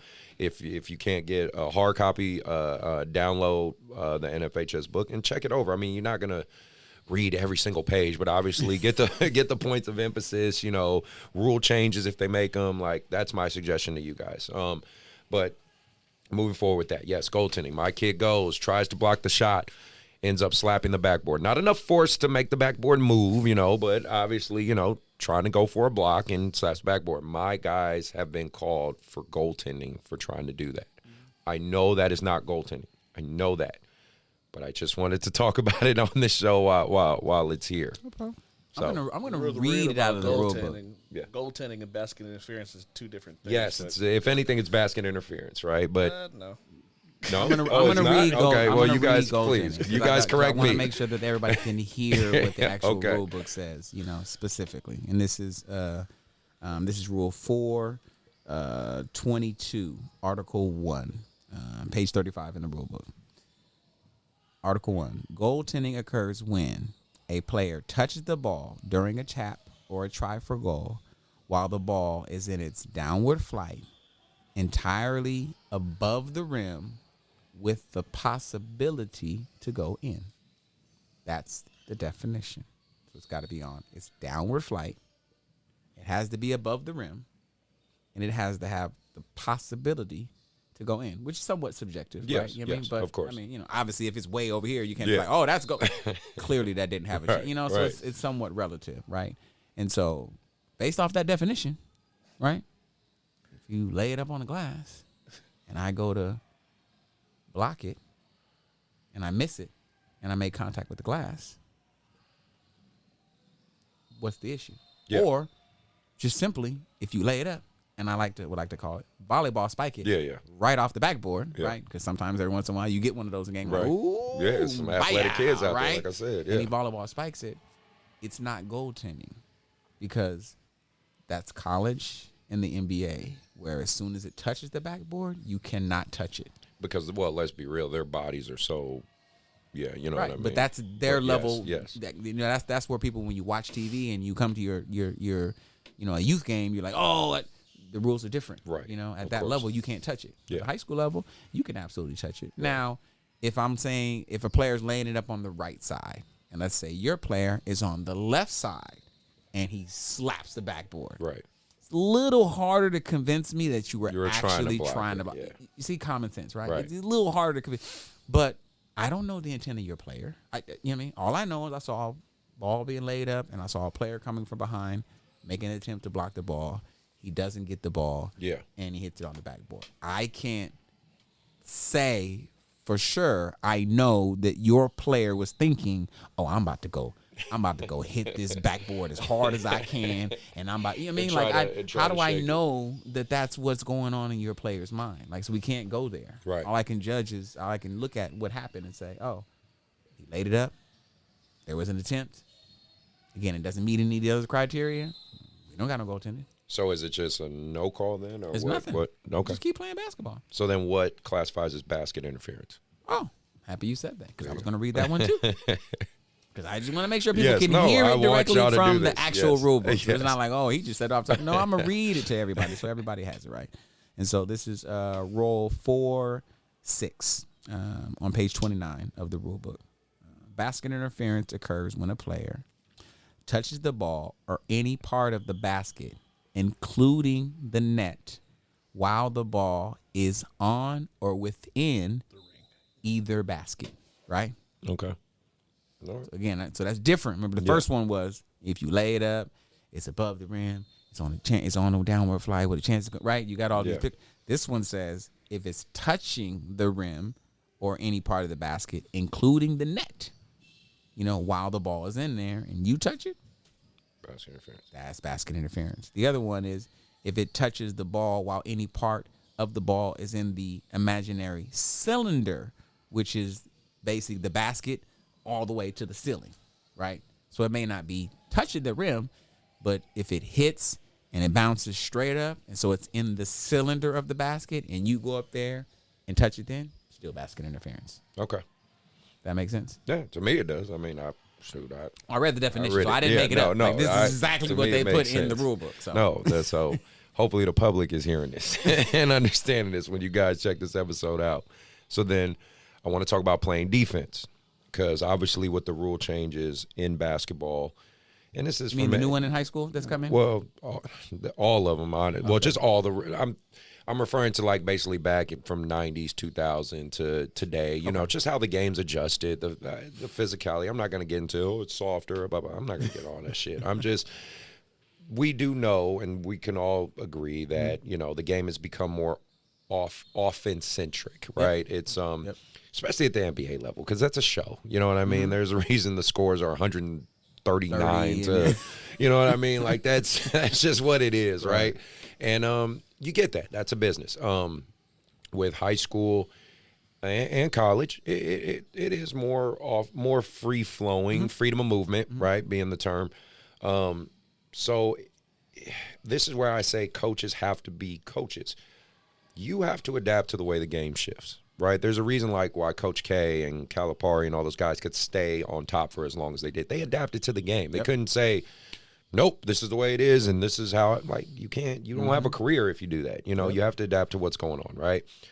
For instance, we know we're going to see way more three-point shots nowadays than 10, 15 years ago. Steph Curry effect. We know everybody's shooting. Yeah, you can walk into a fifth grade boys game, you're going to see at least 20 threes. And you're like, you can barely shoot a layup. Why are you doing this? Like, you know what I mean? You just know that's what it is. Mm-hmm. So I'm saying, like, on the defensive side, from my understanding, right, guy has the ball. He has his cylinder, right? And, of course, I'm trying to do a quick culmination of it. Defender, you're allowed that one hot stove contact. Mm-hmm. From there, you have to release contact. My hand checking rule? Yeah, exactly. Yeah, hand check rule, right? No, there's no more hand checking. It's gone, right? But I'll be real with you. I teach my kids to walk that fine line, right? Mm-hmm. Because, I'm a defensive coach. I want my boys to play. I tell them, get in their jersey. But I tell them you do have to walk the fine line. Make your contact. Active hands. I think you guys will hear me yell that 20 times a game. Active hands. Let the ref see your hands. Because I teach them it's hard for the officials to call a foul if the officials can see your hands in the air. It's very hard for them to call a foul on you. Move your feet. Obviously, everybody, move your feet. We all say that stuff. But, how can kids play defense aggressively without fouling? That's kind of by moving their feet. Okay. That's I was a defensive player. Right. Anybody that knows me, when I came up,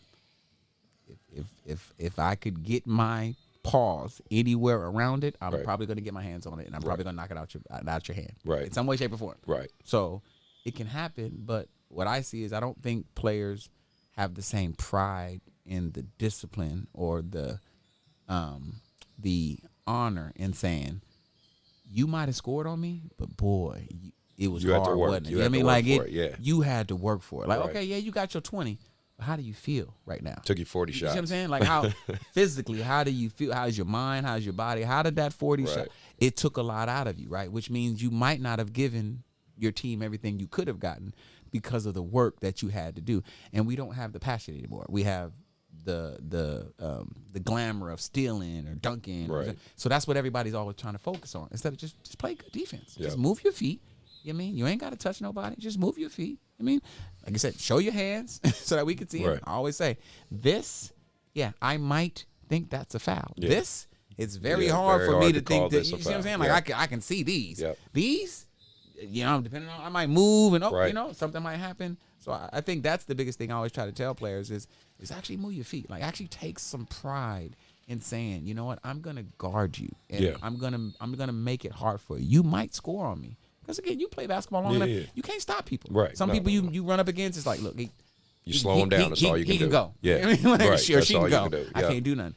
But it's the pride in saying every time I get out here, I'm gonna make it hard for you. Right. And I just don't see people doing it that way. They want to use their hands. It's the they highlight touch culture, it. man. Especially when you're athletic enough. That's why I'm really like you can actually move your feet. Like you can actually move your feet. Right. Why not do that? Why not prove to somebody that hey, you can score on me, but hey, you gonna have to make you gonna have to get this work. Right. And to your point, in terms of playing aggressive, there are rules that we have that rewards good defense. We have in the boys' game. Yeah. Closely guarded.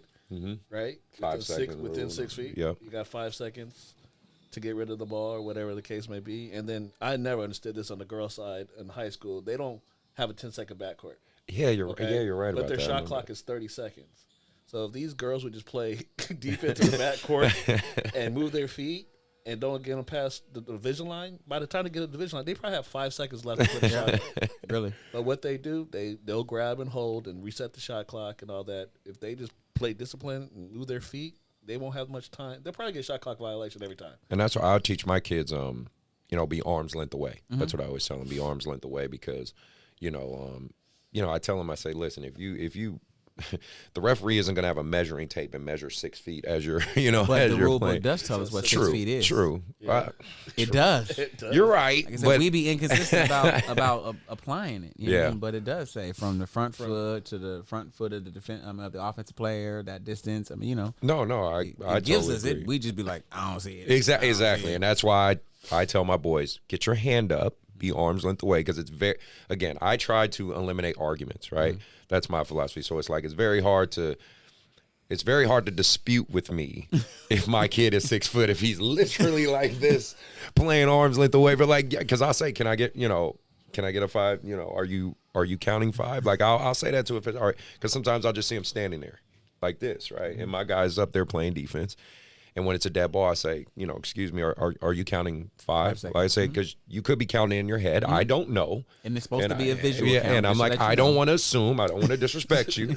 So, and they go, well, okay, you're right. I'll count 5. And then they start, you know what I'm saying? Because again, I try to eliminate the interpretation part, basically. That's what I try to do. So, but, I did want to speak on that because I think as coaches, and I know the term coach is relative in AAU sometimes, because let's be real, sometimes it's just somebody's dad. Sometimes it's just hanging out. Y'all just yeah. Sometimes that coach word is sometimes relative, but for the guys who I think are really passionate, like myself, I try to teach my young kids how to play defense without fouling, with moving their feet, active hands, yada yada yada yada. But I just wanted to hear it from you guys from the official standpoint. And you being the hand check guru, so. I don't know where sport acting from, man.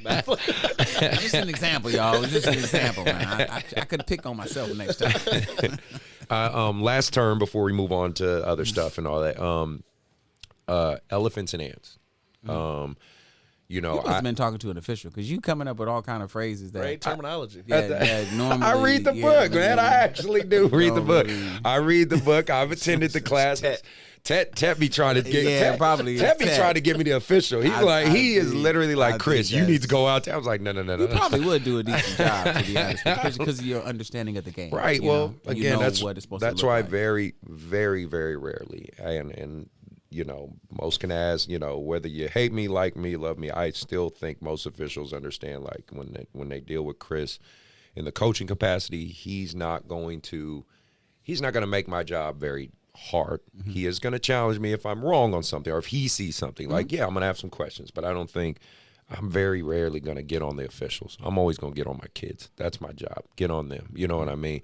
This is the only reason I really want to bring up elephants and ants is because I want to advocate for bigs. I was a guard, but in high school, before I was a guard, they put me in the post because I was one of those guys got a little tall early, right? But I'm skinny, right? I'm a skinny guy, getting my butt kicked, you know what I mean? And so I know that world, right? Being a big, being a a Shaquille O'Neal, Hakeem Olajuwons, the Patrick, just getting banged up, beat up, and still night in, night out, just doing your thing. And, just so your audience understand what I refer to when I'm saying elephants and ants, right? The bigs are what we would call the elephants, the bigger, stronger guys, your post guys, right? I know nowadays there are no post players. Everybody's a three-point shooter. But I was about to say there still are some old school bigs out there who play big, right? Back to the basket guys, right? And your ants are your guards, your little guards, things like that. And obviously the role is we don't want the ants to necessarily get an advantage over the elephants, right? The bigger guys. What are some things you guys look for when you see these bigger guys get a rebound or post up and they're trying to establish themselves? Because a lot of times for parents of those bigger kids always feel like those guys are getting picked on. You know what I mean? And there is less of them, right? So, you got this huge sixth grader, right? I'm sure you guys have seen this abnormally big sixth grader or fifth grade, you know what I mean? And you can tell he's gangly and uncoordinated and he's trying his best. But, that kid often sometimes breaks down crying and stuff because they're like, and I coach it, it's like, I'm not fouling, they're like, I'm trying not to foul him, coach. I'm just standing here. I don't know what to do, like.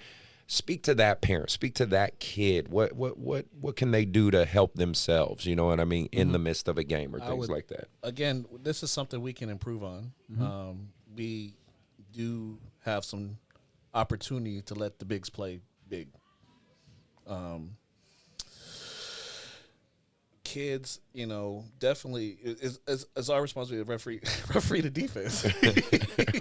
So that will solve all our problems if we referee the defense. So no matter how big the kid is, if the kid is doing everything legally, I don't know why we put a whistle on it. Because it looks funny. A big kid jumps up vertically. A little player, small player, just boom, bounce off him, right? And the crowd always freaks out. Hey, objectively, that looks horrible, right? But you got to ask yourself, what did he do wrong? Absolutely typically, nothing. when I've had fouls on bigs, it goes back to what we talked about with leader guarding position. Typically, when I have most of my fouls on bigs, it's because they're going forward into the contact. Typically, when I have whistles. Right. So I'm not going to talk about nobody else's whistles, but my whistles now. Of course. It's because they're going forward. Otherwise, I'm not calling something on you if you're in legal guarding position, you're going vertical. I'm not doing anything. Now, I would say something that bigs probably are guilty of more than we penalize them for is displacing another big who's legally standing there just playing defense, trying to post up or they just like drop chest their shoulder up, like y'all him. like to say, chest up. Right. That's the new thing I learned. Chest up. Like, oh, what does that mean? Put chest on him, I guess. So when they're trying to chest up, right, and then the big is just either with an arm, a shoulder, whatever, just knocking the person backwards. Well, that's a foul. That's an offensive foul on the offensive person, right? And so, like Vic said, we have to find the defense. Stay disciplined to watch the defense. Because, again, I get it. This old shiny orange ball, it's like the most amazingest thing that you just can't not find. And we have to be disciplined. Everybody's watching the ball. We have to not watch it. And then that way we can see that play completely and then actually determine, okay, did the big actually do anything or did they just stand? Did the guard, who likes contact, right? Because we have guards that like contact. Yeah. Like, did they go in there and go jumping their body into that particular person, or did that person come forward to do something? Again, when I've had fouls, it's typically because the big is coming forward. Right. Otherwise, I think sometimes what Vic is saying, we just don't have the same whistle discipline or eye discipline when it comes to staying with the defender. Yeah. I use this stupid analogy. I always tell new officials or whatever officials that I train to imagine that each defender and offense have a hula hoop, like a hula hoop around them, right? Yeah, a little circular thing. Right. It goes from your foot all the way to the ceiling. Both of them have them. So whoever breaks that barrier, most likely the foul's going to be on them. Okay. So if I have a little circular device that's around me going to the ceiling, and I'm the defense and I break through that and I make contact with the offensive player, who made that illegal contact? The defense. Right. If I'm on the defense and I'm playing vertical straight up and the offense come in, Yeah. who made that contact? The offense. So it's like sports said, it's just being disciplined and not anticipating. Oh, this is gonna look bad. I'm gonna put and then you ready, exhaled and the whistle going and the kid did nothing wrong. Yeah. And you're like, because the tougher plays are those, we call them A to B plays, which is when a person is jumping in the air and their momentum is taking them forward, even though their hands are in the air because they love to say, I'm vertical, but you're running into them and you make contact. Those are more difficult plays for us to referee, right? Well, if we're better about just refereeing a basic post play and making sure that they're not causing illegal contact one way or another, then those A to B plays that are happening on fast breaks and all these different times, maybe we'll be better about them, or we'll maybe get more of an understanding ear from the coach if we have a difference of opinion on it. Meaning, if we put a whistle on it and the coach thinks we shouldn't, or we don't and the coach thinks we should, whichever way it might be, there may be a little bit more understanding if we're showing a level of discipline with just the basic body contact, right? You know what I mean? Then now you might be like, I didn't think I might coach here. He went to A to B. You're like, I didn't think he went to A to B. Yeah. We may have a difference of opinion, right? But we can move forward. Okay, right, exactly. We can move forward. Exactly. But if all game long they're knocking each other and I'm not having whistles, well, then when I tell you that, I don't think there's a foul, you're like, man, there's absolutely been a foul. Like, you don't even trust what I'm saying because you've been watching other stuff, and it's like you haven't been putting whistles on obvious stuff, so you can't tell me now in a one where it could go either way that I'm supposed to be on your side and trust that you are doing everything right to really see that particular play. Because and I mainly speak to this because I have a fifth grade team, right, and I got two really big fifth graders, like really big. But one, I love Jason, but he's pigeon-toed. His knees go inward. He runs awkward. So he's just that awkward 10-year-old, right? That 10, 11-year-old. But he's super tall, super big. He plays football too. So it's like, I just want to speak on this part because I don't want those kind of kids to get discouraged from basketball because it can happen. They're like, I can't play what is my strength like I can the guards. Because that's when bigs all of a sudden become envious of guards, right? Because they're like, well, they can go to the line, they can dribble, they can flail on the ground and throw the ball up and all this stuff. But if I just turn and just, make a hard dribble sometimes and I'm just sheerly bigger than the guy next to me and he just falls, I get called for a foul. Like, I know that's not what's always happening, but you got to keep in mind it's a 10-year-old's perception. So they just be like, I don't want to play till everybody else gets bigger. Like, they literally was just, I'm cool. I'm just going to stick with football. When y'all catch up to me, now I can play. Back, you know what I mean? Now it's fair. Right. And so that's mainly why I want to talk about this point. So, I think it's something we see. What I don't see bigs do enough, my referee hat on, jump straight vertical up in the air.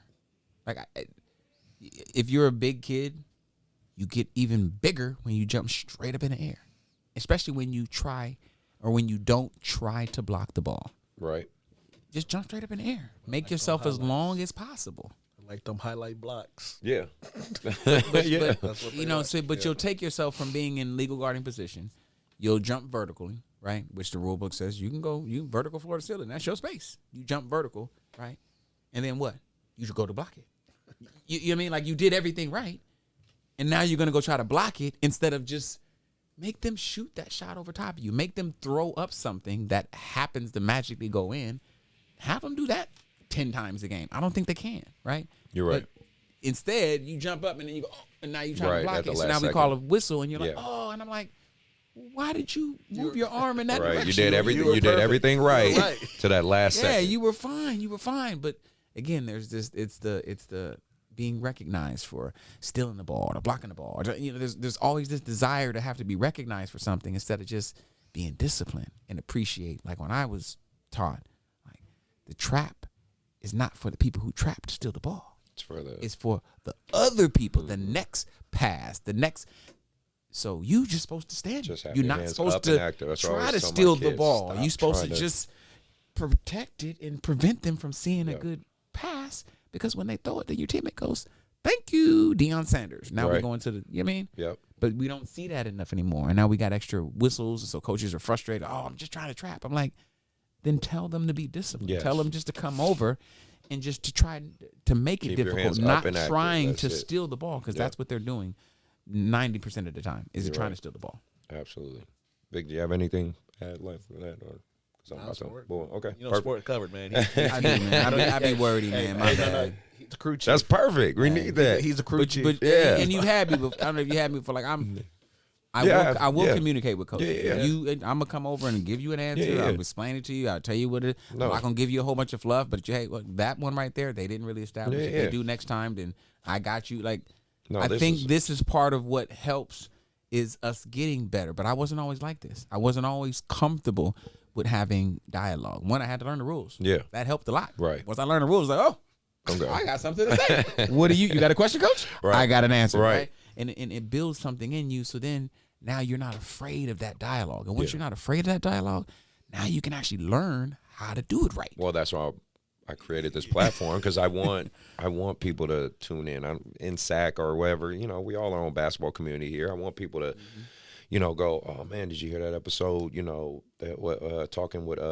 Vic and Sport, man. Like they really broke a lot of things down I didn't know. You know what I mean? Like you might have just helped somebody in the middle of Sheboygan, Wisconsin, who didn't know about the goaltending rule. You know what I mean? You might have helped someone like that. And that one coach, now it trickles out and more people learn. So that's the biggest thing why I'm glad you guys are here, because you can help, hopefully, some of these people understand your guys' perspective. Right. The big, the last thing I wanted to talk about before we move on to the other segments, is how well, you guys could speak on if you do it, but how do we encourage more to get more officials? How do we encourage to help some of these younger officials and things like that?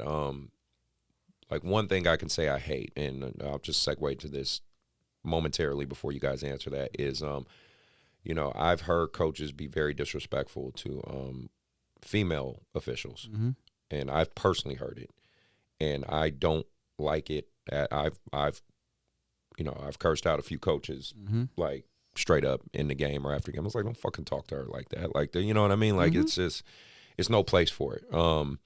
So let's try to do better in that. That's just my, you know, my PSA, my, you know, like, can we please try to respect everyone out there? You can disagree with a woman official, and her gender does not need to be brought up. You know what I mean? So that's just my side comment. But how do we get more officials wanting to do this and, you know, trying to keep them encouraged and stuff like that? I don't know. Maybe we do the Jerry Maguire thing. Show.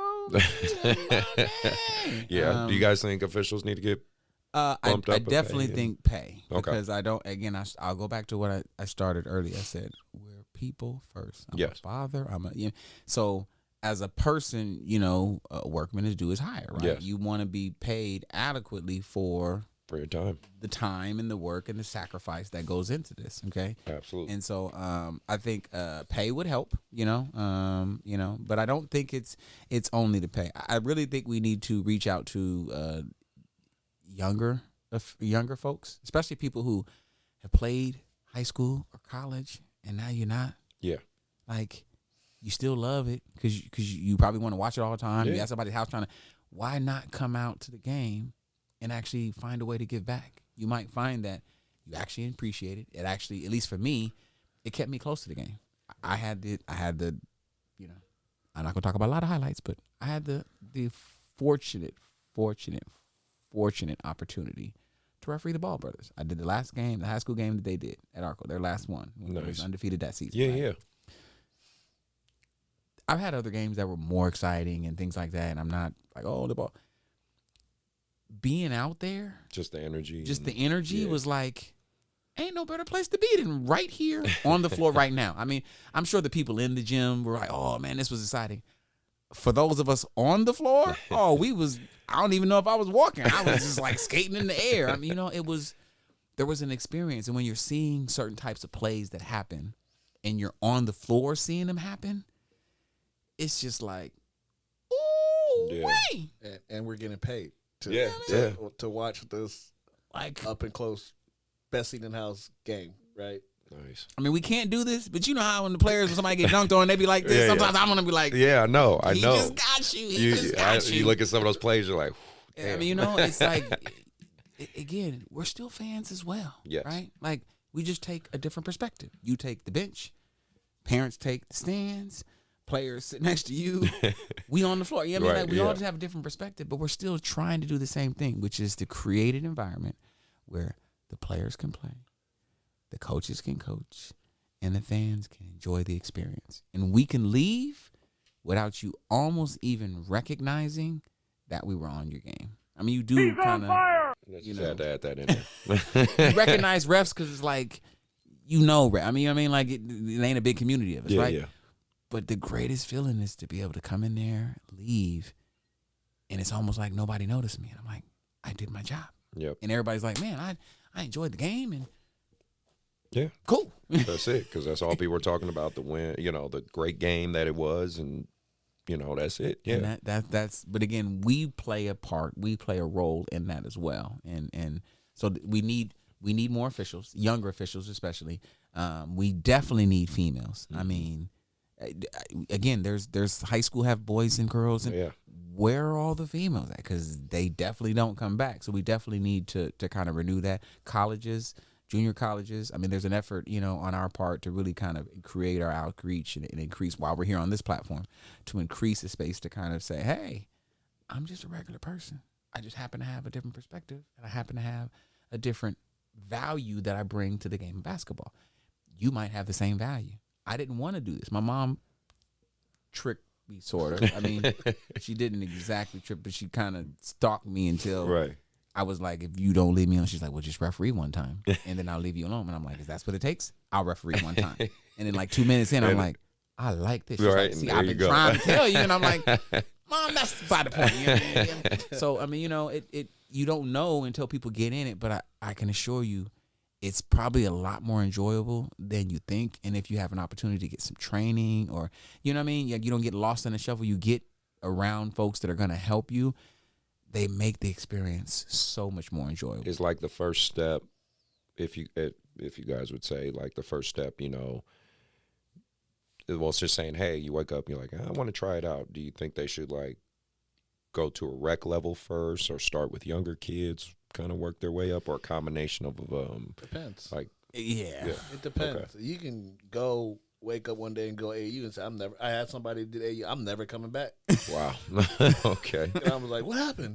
They're like, this coach is on me. I said, I'm sorry. I don't Right, say I'm right, sorry. right. So it definitely depends. There's different opportunities everywhere. I definitely would suggest, if someone knows, sport, like just I'd say contact the NCOA. Yeah, That's one way to go, contact- right? Right. And you can go to the arbitersports.com, and the NCOA has a sports tab out there on Arbiter Sports. That would be one way. I would say if you see an official, speak to him and say, hey, Yeah. I'm interested in getting in this. Do you know who I could speak to kind of get me going? You'd be surprised. Like we would love to bring more people in. Right, you know what I mean? right. But we're not gonna go walk up to you like, okay, which one of y'all in the Yeah, stands yeah, right yeah, now? of course. You was talking. Yep, you kept talking about the double dribble, and I didn't get the angle, and I Right. know that was a So foul. why don't you come do Yeah, the why don't you job? come Yeah. out? You know what I mean? And when you ask people, they're like, oh, no. I'm like, well, you were so helpful during the game. You were so helpful. Why not come out here now, Right. and help us get better, right? And so I think getting younger folks, I think that's really I we agree with definitely need. We've had. I was telling Johan, I think it was earlier, right? Johan, sorry. My bad, bro. I'm going to get it right. I don't like messing up people's names, and you could chop this part up. Joe and is don't cool put as hell. this- He ain't tripping. Joe. I'm going to call you Joe because it just makes it a little bit easier. But, we need the people that have been doing this for a while have been doing this for a while. Right. COVID knocked out a whole group of people I know. who were doing it, but then found out, well, you know what? I like going to the Mosaic on Friday night. Yeah. Yeah. I You're like right. going to, you know what I mean? Like they found other things that they were right. interested in, right? So now it's like, well, why do I want to come out there and get yelled at on a Tuesday night? No, I don't want to do right. And so they stepped away. And so we've lost a lot. And then look, it's just this society, right? Yeah. People are less patient. They're less tolerant. They're less empathetic. They don't, you know what I mean? So there's a lot of factors that are kind of playing a part in this. What we need is we need to really be reaching out to these former players at the high school level, at the collegiate level, you know, people you hang out with, maybe somebody who loves to talk basketball to say, hey, man, why don't you just come out and try it for a year? Because I tell people, if you try it at least once, it will absolutely change your perspective. Because shout out to Larry. Ted again? Well, I would say Ted, but Ted, Larry, Lawrence, Foster, because you know all the shit he talked all those years, and now he's an official. He gave it to me a lot. Exactly, all the shit he talked. I was like, Larry, don't think we forgot about you, but he's actually learning and doing his thing, man. Jim, Big Jim, all those guys. Mo, I've always enjoyed Mo when he was fishing me, and Bob, Bob Godwin. Yeah. So you know, shout out to you guys holding it down. I'm saying all the OGs. That's why we need some new G's. I know. That's why I know. Some young G's. And that's what I'm working on my end, because I do that. I actually when some of my former YBA kids are done playing college or whatever, and I'm like, they're like, yeah, I'm just working and stuff like that. I said, well, but they're like, but they tell me like I still want to be involved in basketball and stuff. I said, look, officiating's, the door's always wide open. Like, of course you can coach and train and whatnot, but I said, but officiating is actually a pretty good gig. Summer ball starts at $25. Yeah. It's mostly 25 to 35. There are certain assignments, leagues, tournaments, whatever, where you go up to $50 a game that you can get. And this is in the summer. This in the summer. This ain't in high school. Yeah. When you get to high school, at the sub-varsity levels, what, $68, $69? $69 for one sub-varsity game, right? And at the varsity game, it's $80. No, it went to $97.50. Wow. For a varsity game, I right? did not know that. Right. So the people don't realize. They be like, oh, ref, you think I'm doing this for $15? Like, all this hollering and screaming and stuff going on? Right. And so there's a little, and now we talking about college, junior college. So if you go to college, you're talking about you're at least starting at 135, 150 at the junior college level. You get up to the Division II level, you're talking about 230, 265. You get up to the Division I level, you can start up as low as 650 on up to comma checks. Yeah, like you can make a career out of this. There's money in this now. And we don't want this to become your only life, and you don't have balance because, but there's opportunity here. And you can make a little change. You completely control your schedule. If you look, I don't work on Saturdays. I don't work on Tuesday. You can do that, and no one's going to hold that against you. And just say whenever you're available, and they'll work around that. I don't know too many jobs that are pay you, let you have complete control over the schedule whenever you want. Right. You don't get that control. It's from the most work, highest paid part-time job you'll right. ever had. But you got to be great at the start of the game and get better as the game goes on. Right. That's the only kind of caveat to being a referee, right? You know what I mean? You got to be like really good from the first quarter and become amazing by the end. And then everybody goes, "Oh man, you a good referee." It's like it was a lot of work. It was a lot of work. No, man. This is great. Anything to add left to that for you guys? We'll move on to some of the hot takes going on in the world right now in basketball. Let's do it. All right, we talking ready? about burner phones? What we talking about? No. We're going to talk cool. about. Hold on, let me. I wasn't ready to talk about. No, burner I got to phone. get my right side in effect right now. So let's talk hot takes. Let's segue a little bit into the NBA. Ja Morant just got his consequences for his actions. I think it was a 25-game suspension. Yes. Mm-hmm. I'm assuming you both know what Ja did, and unfortunately, it's just kind of something I've been bringing up recently because at the end of the day, man, we're all brothers in here. We're black men. Like I'm tired of seeing our younger and younger athletes just making dumb mistakes. I mean, we've all made dumb mistakes, and we didn't have camera phones back then, thank goodness. But it's just, I don't know. It's just starting to get sad and out of hand. You got like Mikey Williams, who allegedly, I have to say the word allegedly on this show for legal purposes, but allegedly pulled a gun out at a party and shot at some people and is now facing potentially 5 years in prison. And he's 17, 18. Got his scholarship pulled, deleted all his social media accounts because obviously doesn't want to deal with the backlash of scrutiny right now. You have John Morant, who, well, by his camp said he had a fake gun. It was a fake gun. He was waving. Like there's a difference. Yeah. I'm just, putting the gun out on IG Live. I just don't know. Fighting and punching a high school kid, and that kid's, allegedly punching that kid, and that kid's ready to sue him. And it's just, I don't know, man. It's just weird. Some of our younger and younger athletes are just making a lot of bad decisions. You could say Zion Williams and his decisions with his female company. That's probably happening a lot. Yeah, well, let's keep it a buck. Athletes are gonna do their thing, but it's like, bro, be a little smarter, please. It's just, I don't know, man. But it's just younger and younger. You know what I mean? Absolutely. Zion's 22. I think Ja's 22, 23 years old. Mikey's 17. It's like, man, it's just getting harder and harder, worse and worse. Do we blame the people around him? Do we, just the pandemic of it all? It just seems like an epidemic of our athletes, and especially our young black athletes, aren't making a lot of great decisions right now. No, it's tough because all communities need leaders. All communities need examples. Those examples are going to come from a lot of different places. Sometimes they come from the right places, maybe certain professions or certain vocations, Sometimes they claim for the wrong places. Oh, my homie, so, trying to provide a perspective to help people understand that everything that you do hurts somebody's shield. And I say that because when I was growing up, my parents always say, boy, what's your last name? If you do that, then, they're going to be taking that back to, right? Right. You had to so I had to be mindful, like, family. Okay, well, I don't do nothing because this name means something, right? Right. Well, it was no different when I was on a sports team. It was, it's no difference when I'm at a job. It's no difference in any walk of life, right?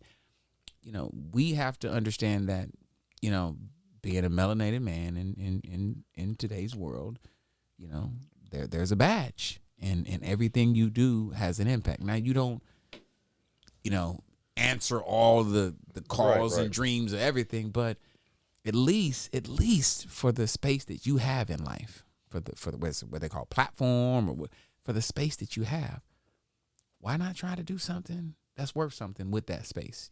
Why not try to say, you know what, man, I could do this, but I could also do this, and I think at some point in time, we can speak up and try to say, okay, the people around him.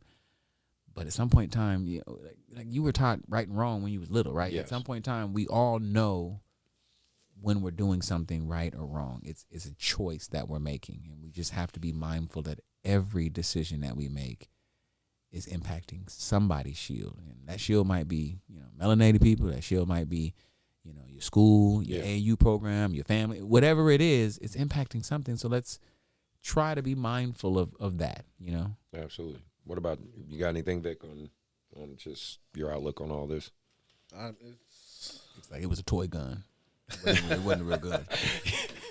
They got to just take accountability. It's just like Sports said, they are taught, it's a choice that you make. You have to deal with it, So he had that. I'm not saying he got slapped on. That 8-game suspension was pretty. It was a slap. It was a little slap, right? Yeah. It was like oh, it was a slap, and then now it's 25 checked into games. Some little thing about his I need help. For mental thing, but then he come out, I'm ready. Right. And then and then he come back and Does toy this. gun, whatever the case may be, toy gun. It just doesn't. What I will say though is, I think mental health is something that is an issue in the community that is just not talked about enough. No, I agree. And that plays out in a lot of different ways. There's a lot of traumas that everybody is dealing with, or hasn't dealt with, or is ignoring, that play out in a lot of different ways. And I think sometimes what you're seeing is just maybe men saying, "Hey, I just want somebody to take a moment, you know what I mean, and just to be here for me, or to pour into me, or to be something for me until I can be it for myself. I mean, that's why I think it's amazing what LeBron's been able to be in the league as long as he has, and no major He ain't stepped on controversies, no, you know what I mean? At the end of the day, that's incredibly impressive. You know what I'm saying? I'm like, you can be a fan of him or not a fan of him as far as on the basketball court, but overall, come on, man. He's been a great example of a professional athlete, a human being, respectable husband, anything, great father, who's an unapologetic advocate of his beliefs, what he thinks. You know what I mean? Like, it's, I don't know, man. It's not an easy line, right? No. And athletes are asked to walk this line every single day. Like, no one's coming to your job talking about, hey, wait, what do you do? Like, don't talk about that. No one's on us like they're on them, and they have to, the scrutiny. Yeah. I can only imagine, right? Man. Like, you get to go to the store. Ain't nobody following you over to the grocery outlet or Winco. Or, I mean, you get to go. He can't go to grocery outlet. He can't do nothing normal. Like, nothing. He at the house. Like, so he has to be so hyper sensitive, and I think we all need to be, right. Life pans out a lot of different ways, but we all just be mindful of that. You're an example for somebody, and it may just be the person next to you. You know what I mean? It could be that little kid that you just refereed, right? It could be the little parent, that that's got another kid, and he really shouldn't be a parent, but he's a parent. I mean, you know what I mean? Like, it might be anybody. Right. So let's just try to be mindful of what role we play and what role, what way we can kind of be an advocate for what's right. You think after he serves this 25-game suspension, you think he's going to learn his lesson? What do we think about that? I know financially this is hurting him financially. Yes. He's ready. Since he's missing those games, he's not going to make All-NBA. That's extra bonuses, all that stuff. Gilbert Arenas said it on his show. He said, oh, take that money away from him. He'll shape up. He'll turn around. That's the only way. Yeah, that's the only way. So you know what? I never look at things that happen to me like, oh, why is this happening to me? The mistakes I've made, I always say it happened for me. Because it makes you better in the long run. Whatever mistakes you made or choices that you made or whatever the case you would call it, it happens to you for a reason. And again, and for me, I hope, just putting it, I think I said it last show too, but I hope he bounces back and does learn from. I think we all do. I think we're all rooting for him, but it's like he's got to understand what he has in front of him. He's got to understand what he has in front of him. Definitely got to show his. Now his words don't mean nothing right now because he said that. His apology statement. He has to actions. But I'm rooting for the man. I'm rooting for the young man, and I believe he'll. I think he'll wake up. Wake up, everybody.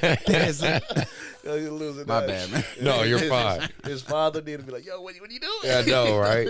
Like, I don't know. It's just a weird circumstance. On a more positive note, Denver Nuggets won the NBA championship. Can they do this again?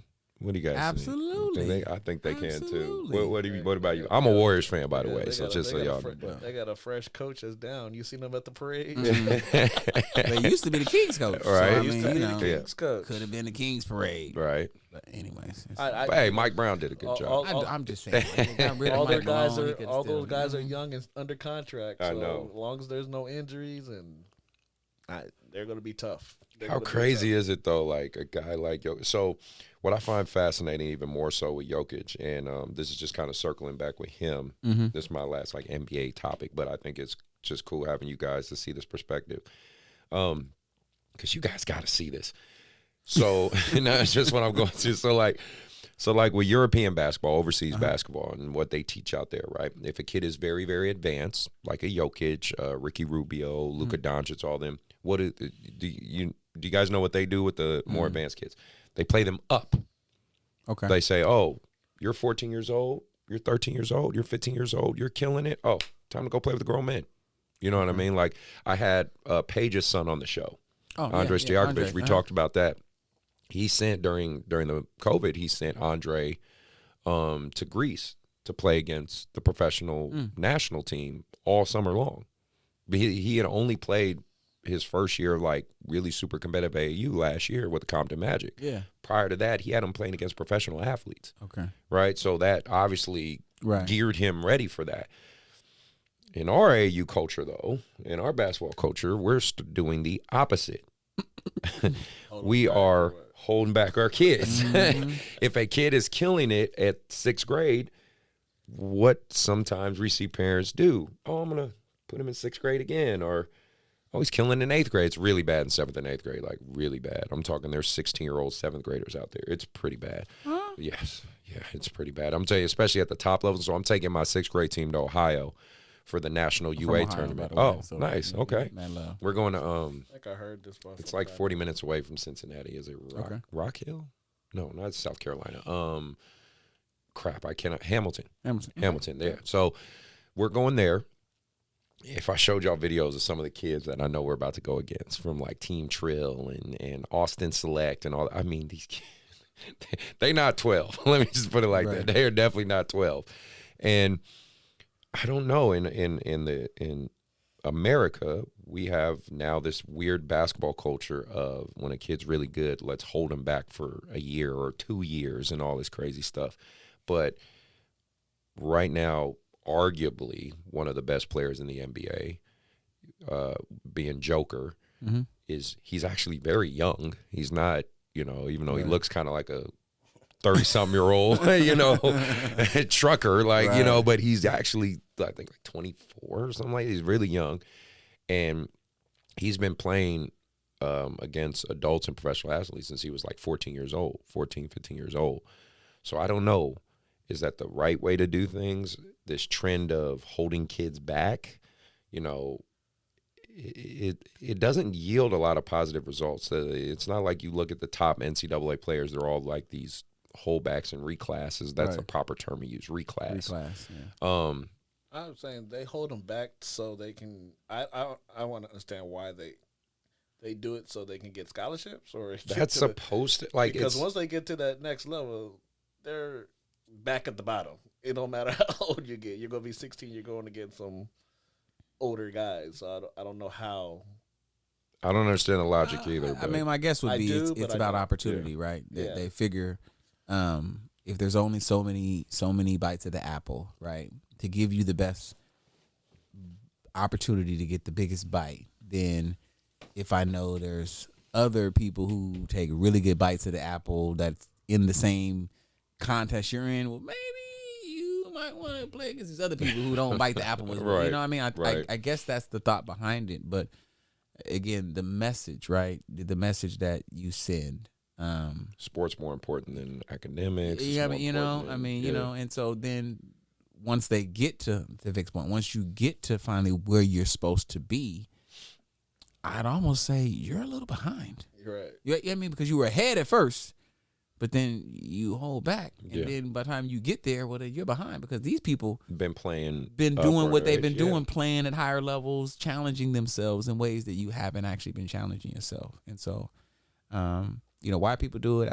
I mean, I guess until you have a conversation with them, speculation. It's just, it's something that I would just ask people, like, it's, look at the long-term impact. Are you seeing other people who went through that same situation who've had really positive outcomes? If so, then okay, maybe that's something to look at. But I don't know if we really spent time thinking about it, that we'd find that many really good examples of people who went that route and it worked for them. Yeah. There are always people. There's always, but you're not gonna find, it's not like a mass group of people. Yeah, it's not that went that way. It's just one here, one there, and there's always some circumstance or some reason. Let me ask you guys, when you guys are officiating, and I know you guys have probably seen it. I mean, obviously you can't do anything about it. I just really wonder what's going through your guys' minds when you see these older kids playing against younger kids, and it's obvious the coach is cheating, because that's what it is. It's cheating. You're got a 6th grader playing in a 4th grade division. You know what I mean? Like, And of course, you guys are going to officiate the game and whatnot and do your job. But I'm just, what do you guys think about it? Just personally, like when you're in there. You said what? I was been born at the beginning of the year, January. That's like almost a year. No, I don't know. I mean, I don't think I ever blamed the kid because the kid's not the one making. No, it's not the kid's fault at all. No. I think my thought always has been, coaches will, we always talk about wanting it to be fair, right? And if we care about wanting it to be fair, then, why not why do anything other than just allow life to be what it's supposed to be for people, right? Yeah. You can't fast track them a particular way, and holding them back definitely isn't allowing them to get the things, the resources, tools, whatever it is that they know. Like, just let them play. Like, like you're gonna lose sometimes. You're gonna play against somebody that's bigger. Referees want the game to be fairer a lot more, and we look at things like, and I'm gonna just say it because it's just like taboo. Like, why are you pressing when you're up by 40? I mean, I agree. All of this comes into the vein of, like, you're on me in the first quarter about a hand check, and you're saying I'm not keeping it fair, right? But you're up by 39 points with 10 minutes to go, and you're literally pressing them like it's 0-0. Yeah. Like, how can we look at both of those situations and say, oh, he's right, I need to get on you, but you know what? It makes sense for me to do this. That's where it's like, well, let's all have a little bit of perspective and just know that, we're all out here a part of this thing. Let's try to do what's best for everybody involved, which most importantly, it's the little people. Like, they only got a short window. You're going to be coaching for however long you're going to coach. They got 1, 2, 3, 4, 5, whatever the number of years, they got that, and then it's over. Well, that's what I was saying. I think it's this mentality in AAU, unfortunately, where it's like win at all costs, and it's it's become a dollar sign for a lot of trainers and coaches, and I do have to say this in terms of I'm in a unique position because, well, you guys see where I'm at. I'm kind of in an island out here, right? I'm kind of in a middle of nowhere. It's hard. I had to put GPS. Yeah, exactly. To find out I'm. So it's like I do always try to keep in mind that perspective. Like, I'm not worried if a couple kids leave because they don't necessarily like the way a coach coaches, or not that I want any kid to leave. I really, that's my customer base. But obviously, I just know I can't make everyone happy. We know we can't do that. So I don't have to have that mentality of win at all costs, because unfortunate side effect of if your team loses a lot, typically you'll lose players, right? Because they're like, well, our kids are losing, you must be wrong, right? As a coach, you're wrong. Not that. I very much tell my teams and my parents, we are going to lose a lot before we learn how to win. Right. That's why it's called wins and lessons. We're going to learn a lot of lessons before we start getting the wins. And I have that talk very early when I get my first in my teams and stuff like that. So they kind of know that. That's why I would say most of my teams stick with me. But I always try to put myself in the lens of the other guys, the independent team, where you only got 2 teams, 10 kids on each team. Let's say you got one really good player and the rest of them are kind of average, mediocre. Right. That one good player starts getting annoyed because, man, we're just losing and you guys aren't keeping up with me and blah, blah, blah. So then what happens? Usually a bigger program or a program that's winning snatches the kid up. Now you're kind of stuck and starting all over. So, I don't know where the end game is. There's just this win at all costs mentality to the point where it's like I have to play older kids in younger divisions to get a win, to make sure I don't lose people. I just don't like it. That's just, I ain't got no big metaphor about it. I just don't like it.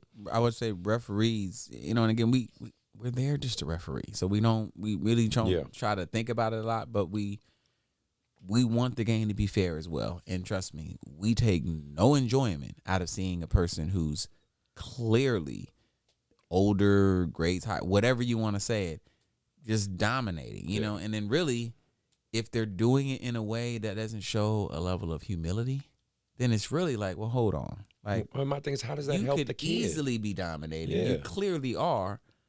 And now you going to let everybody know that you dominated? I mean, like why add all of that on top of it? And so that's, again, I'll go back to, I think in life, a lot of people are dealing with a lot of things. Yeah. And we don't talk about stuff. And so we think that, if I can get over on you, if I can beat you, if I can win in something that makes me feel a certain kind of, that brings some sort of gratification to you. And the reality is that means there's something inside of you that you need to work on, right? Because you got to get you right first, because then you can handle all the other stuff, disappointment, whatever. So, okay. I don't know. I mean, no, it's great. Like, Vic, did you have anything to add to this on that one? I thought Vic was going to talk about my pet peeves and what I like to call all the time. He didn't pick mine out, so I Big appreciate chilling. that. No, you guys are hanging in there. I appreciate that. I'm glad you guys are hanging in there. I told you this. We talk. We just that's how it is. My last point before we get out of here, the last thing I wanted to talk about was obviously, I'm sure you guys have seen videos.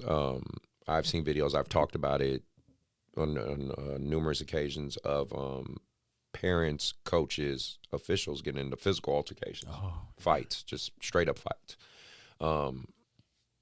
Man, I myself have never been in that situation, and I pray I never have to be because I just don't want to personally.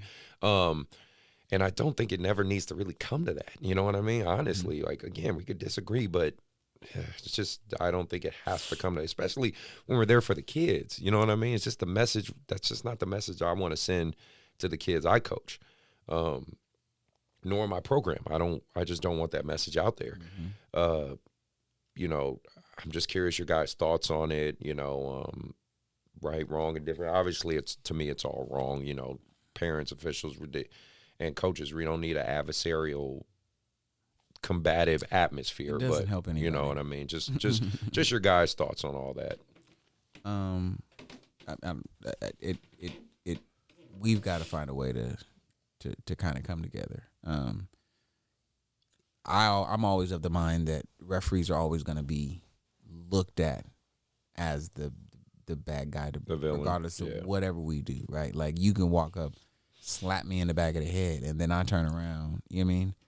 And I do something, and they're like, "Ooh, look at the referee." I'm like, well, ain't nobody saying nothing about the fact that he slapped me. You know what I mean? Like, so I'm held to the standard, but not everybody, not everybody else. And so I'll go back to what I started at the beginning. We're people first. And I don't think there's ever anything that positive that comes out of, negative interactions between, referees and coaches. I've never got into a physical. I've been challenged. I've been, I meet you at the parking lot after the game. I mean, I done heard a lot of stuff. You know what I mean? But I never had to deal with that. But it's real, and I just say to people, like,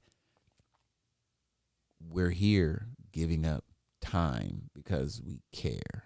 And when the referees stop caring, like really stop caring, and we don't ever want to, but if they ever thought, then what do you have? You don't have youth sports. You don't. None of this stuff happens. 1000% agree. It doesn't happen. And so, I don't mean you got to walk me into some king chair and let me here it comes. No, but it's just like I'm a part of what we're doing here too. There's all these roles and we got a role in this play too. So let us just do our role. You got a role. You a fan. Like, you get to cheer. You get to do all kinds of stuff.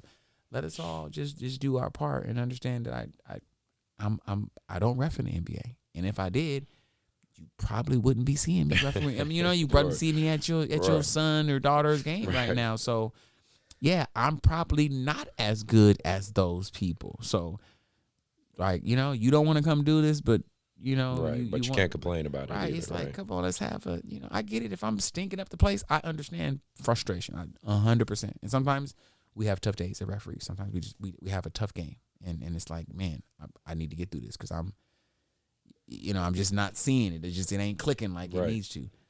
But by and large, like, and to be fair, I don't think this is the majority of the basketball community or nothing like that. I think majority and again, you guys give me your perspective. I think the majority of the basketball community is good. I think the majority of the parents, majority of the kids just want to come in, play some competitive games, have fun, and go home. I think that's the majority.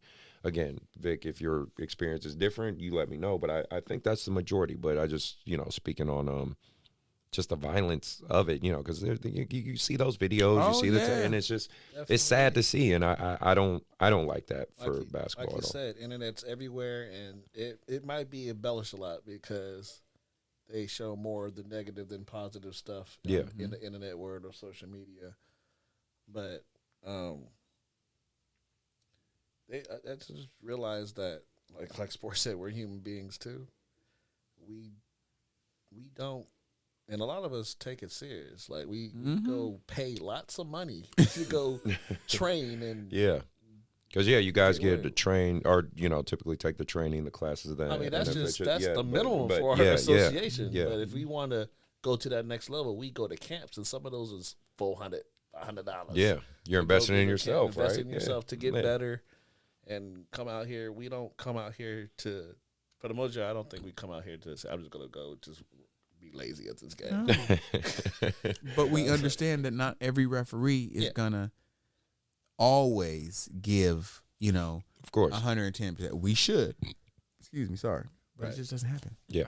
And it and parents see the difference between officials, so it's just, and I think with the, like Sports said, with money, I think the AAU programs that have tournaments, I think they need to support officials more. Yep. It's not, and I tell new people or whoever do AAU, great, do it because you're gonna get reps. Right. You're gonna see plays, but just realize at some point,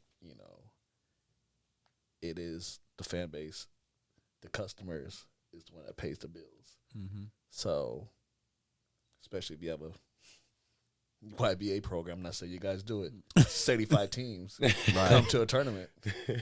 That's a lot to their bottom line. It's true. If we discipline that program, other than just, maybe moving the referee to another court, then bringing them back. It's just, and I try to explain that, like, you got to understand that, so definitely all money, as referee, all money's not good money.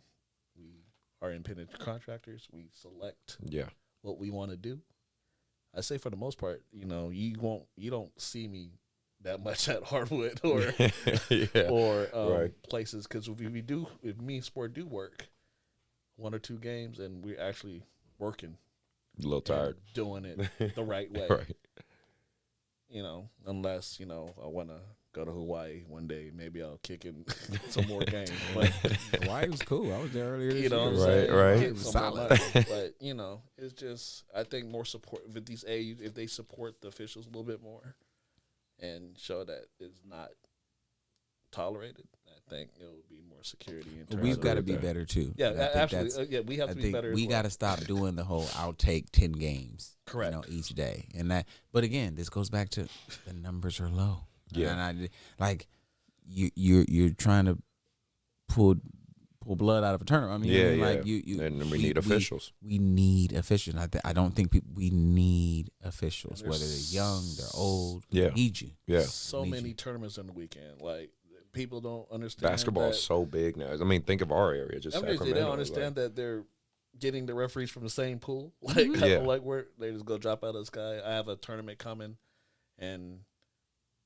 then another Yellow Jacks will throw their tournament, and then another, like, where you guys think these officials are coming from? Like, same pool. How can you? Either these tournaments got to fix specific dates where we can throw tournaments, or they got to somehow work together, And do you guys think like a place like Hardwood Palace, should they hire maybe like? Because I've thought of this, and I've seen it at like really, really big events. I mean, you see it even at the high school varsity games a lot of times. Like hiring an off-duty cop to work as security. There's and consequences things like that. in high school. Yeah, of course. If sportsmanship is not true.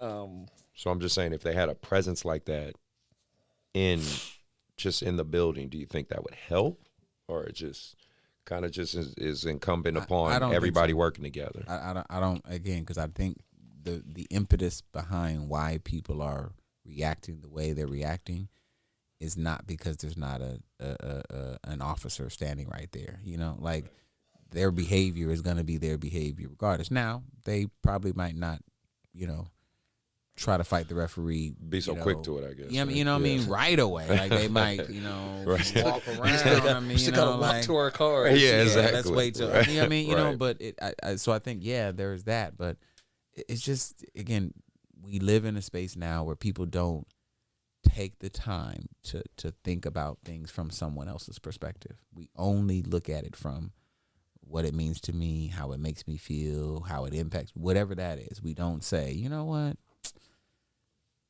Let me try to look at it from their perspective. Coaches, right? I'll come and tell coaches sometimes, oh, sport, what happened? What did you see? Right? Because you saw something. Right. Well, let's talk about that. Like, I mean, you know, like I need to take your perspective in on this particular matter because you saw something and you're trying to relay, you know, something. That might be something important that I need to kind of process, right? Yeah. So we all are part of this ecosystem. And I think the sooner we kind of realize that, you know, it'll be better. Or you know what you should do? Have the AAU programs throw one tournament a year where only the parents get the referee. That's a good idea. I just came to that right now. Like, that's a good idea. One tournament, and the referees could. The referees could cheer and be. Nah, because I just think it'll take them one time, right? Being in our shoes and having their peers, you know, the people that you sit up in the stands with and say something. Now have them people saying something. You know, I think it don't take much until people start realizing, hold on, like, let's have some perspective here. One thing I suggest, or I always suggest to a lot of the newer coaches or younger coaches, or you know, coaches, just if they have a real passion for it, right? I tell them, you guys should go to some of the officials' trainings. You know what I mean? Like, go pay the money and sit in and actually absorb and learn, because you will see the game in a different perspective. It'll make you a better coach. Yeah. And you'll coach the game in a different perspective. Like, some of the same rhetoric you're yelling, you know, without that information, now you probably won't, because you're like, you see what they saw and you're like, you know what, they're right. My kid fucked up. It had nothing to do with it. And then now you're going to take that kid aside and correct the kid, what you're meant to do anyway, right? Because you're supposed to coach the game. So, you know, that's my. Or at least the question you're going to ask the referee is going to be a better question that provides better dialogue that's relevant to the game that's happening right then and there, if that makes sense. No, absolutely it does. Want to give I appreciate you guys being here. Yeah, thank you, man. I appreciate it. Vic, Sport, thank you guys for being here. Absolutely. Did you guys have any shout outs real quick, or anybody I want to shout out Ant for arranging all this and making all this happen. So shout you out. A big shout out to you, bro. You guys got any shout outs or anything? Let it say it now. First time being on a podcast. Shout out to everybody. Like they're my mama. Yeah, exactly. There you go. What about this? I just want to say thank you for giving us this moment, for giving this opportunity. Again, you know, Vic and myself are very excited to be able to lead this group of officials here. We definitely want to, you know, add resources, training, technology, but also the coaches' point. We're angling, hopefully at some point in time this summer, to be able to have like a coach referee summit. Nice. Where we can sit down and kind of discuss the state of the game. You know, we're both stakeholders in this. You know, what role do we both play, and how can we make this thing better? So we're just excited to be here, man. If you want a referee, I assure you, we'll make it as exciting as you could ever imagine it. You know that it would be. It's a fun time, and we try to ask perspective. You're a person first, and so we try to start there. Like let's treat you like a person. We just gonna now teach you, you know, how to do something. We're going to teach you a skill that now you can apply if you want to. Right. You know, whenever you want to. Perfect. Well, I will have links to their IGs in the description. Again, if you stay to the end of the episode, you're a real one. Do that HBO special. Hit that subscribe and like. Help me out with the algorithm. It'd be really appreciated if you're listening on the audio side. Thank you. I know Johan, shout out to him and all the great work he does. We're going to get some good clips. I think we got a lot of good information on this show that will hopefully go pretty viral. So next episode, I will be having Bobby Jackson. Shout out to him. Congratulations on the job with the Philadelphia, the Sixers. So I'm excited about that. Again, thank you guys for taking the time to be here. Absolutely. Thank you, Chris, for having us here, man. Oh, anytime, man. Feel free to come back if you want to. Have a part 2. I just might. All right. We are out. Signing on. All right.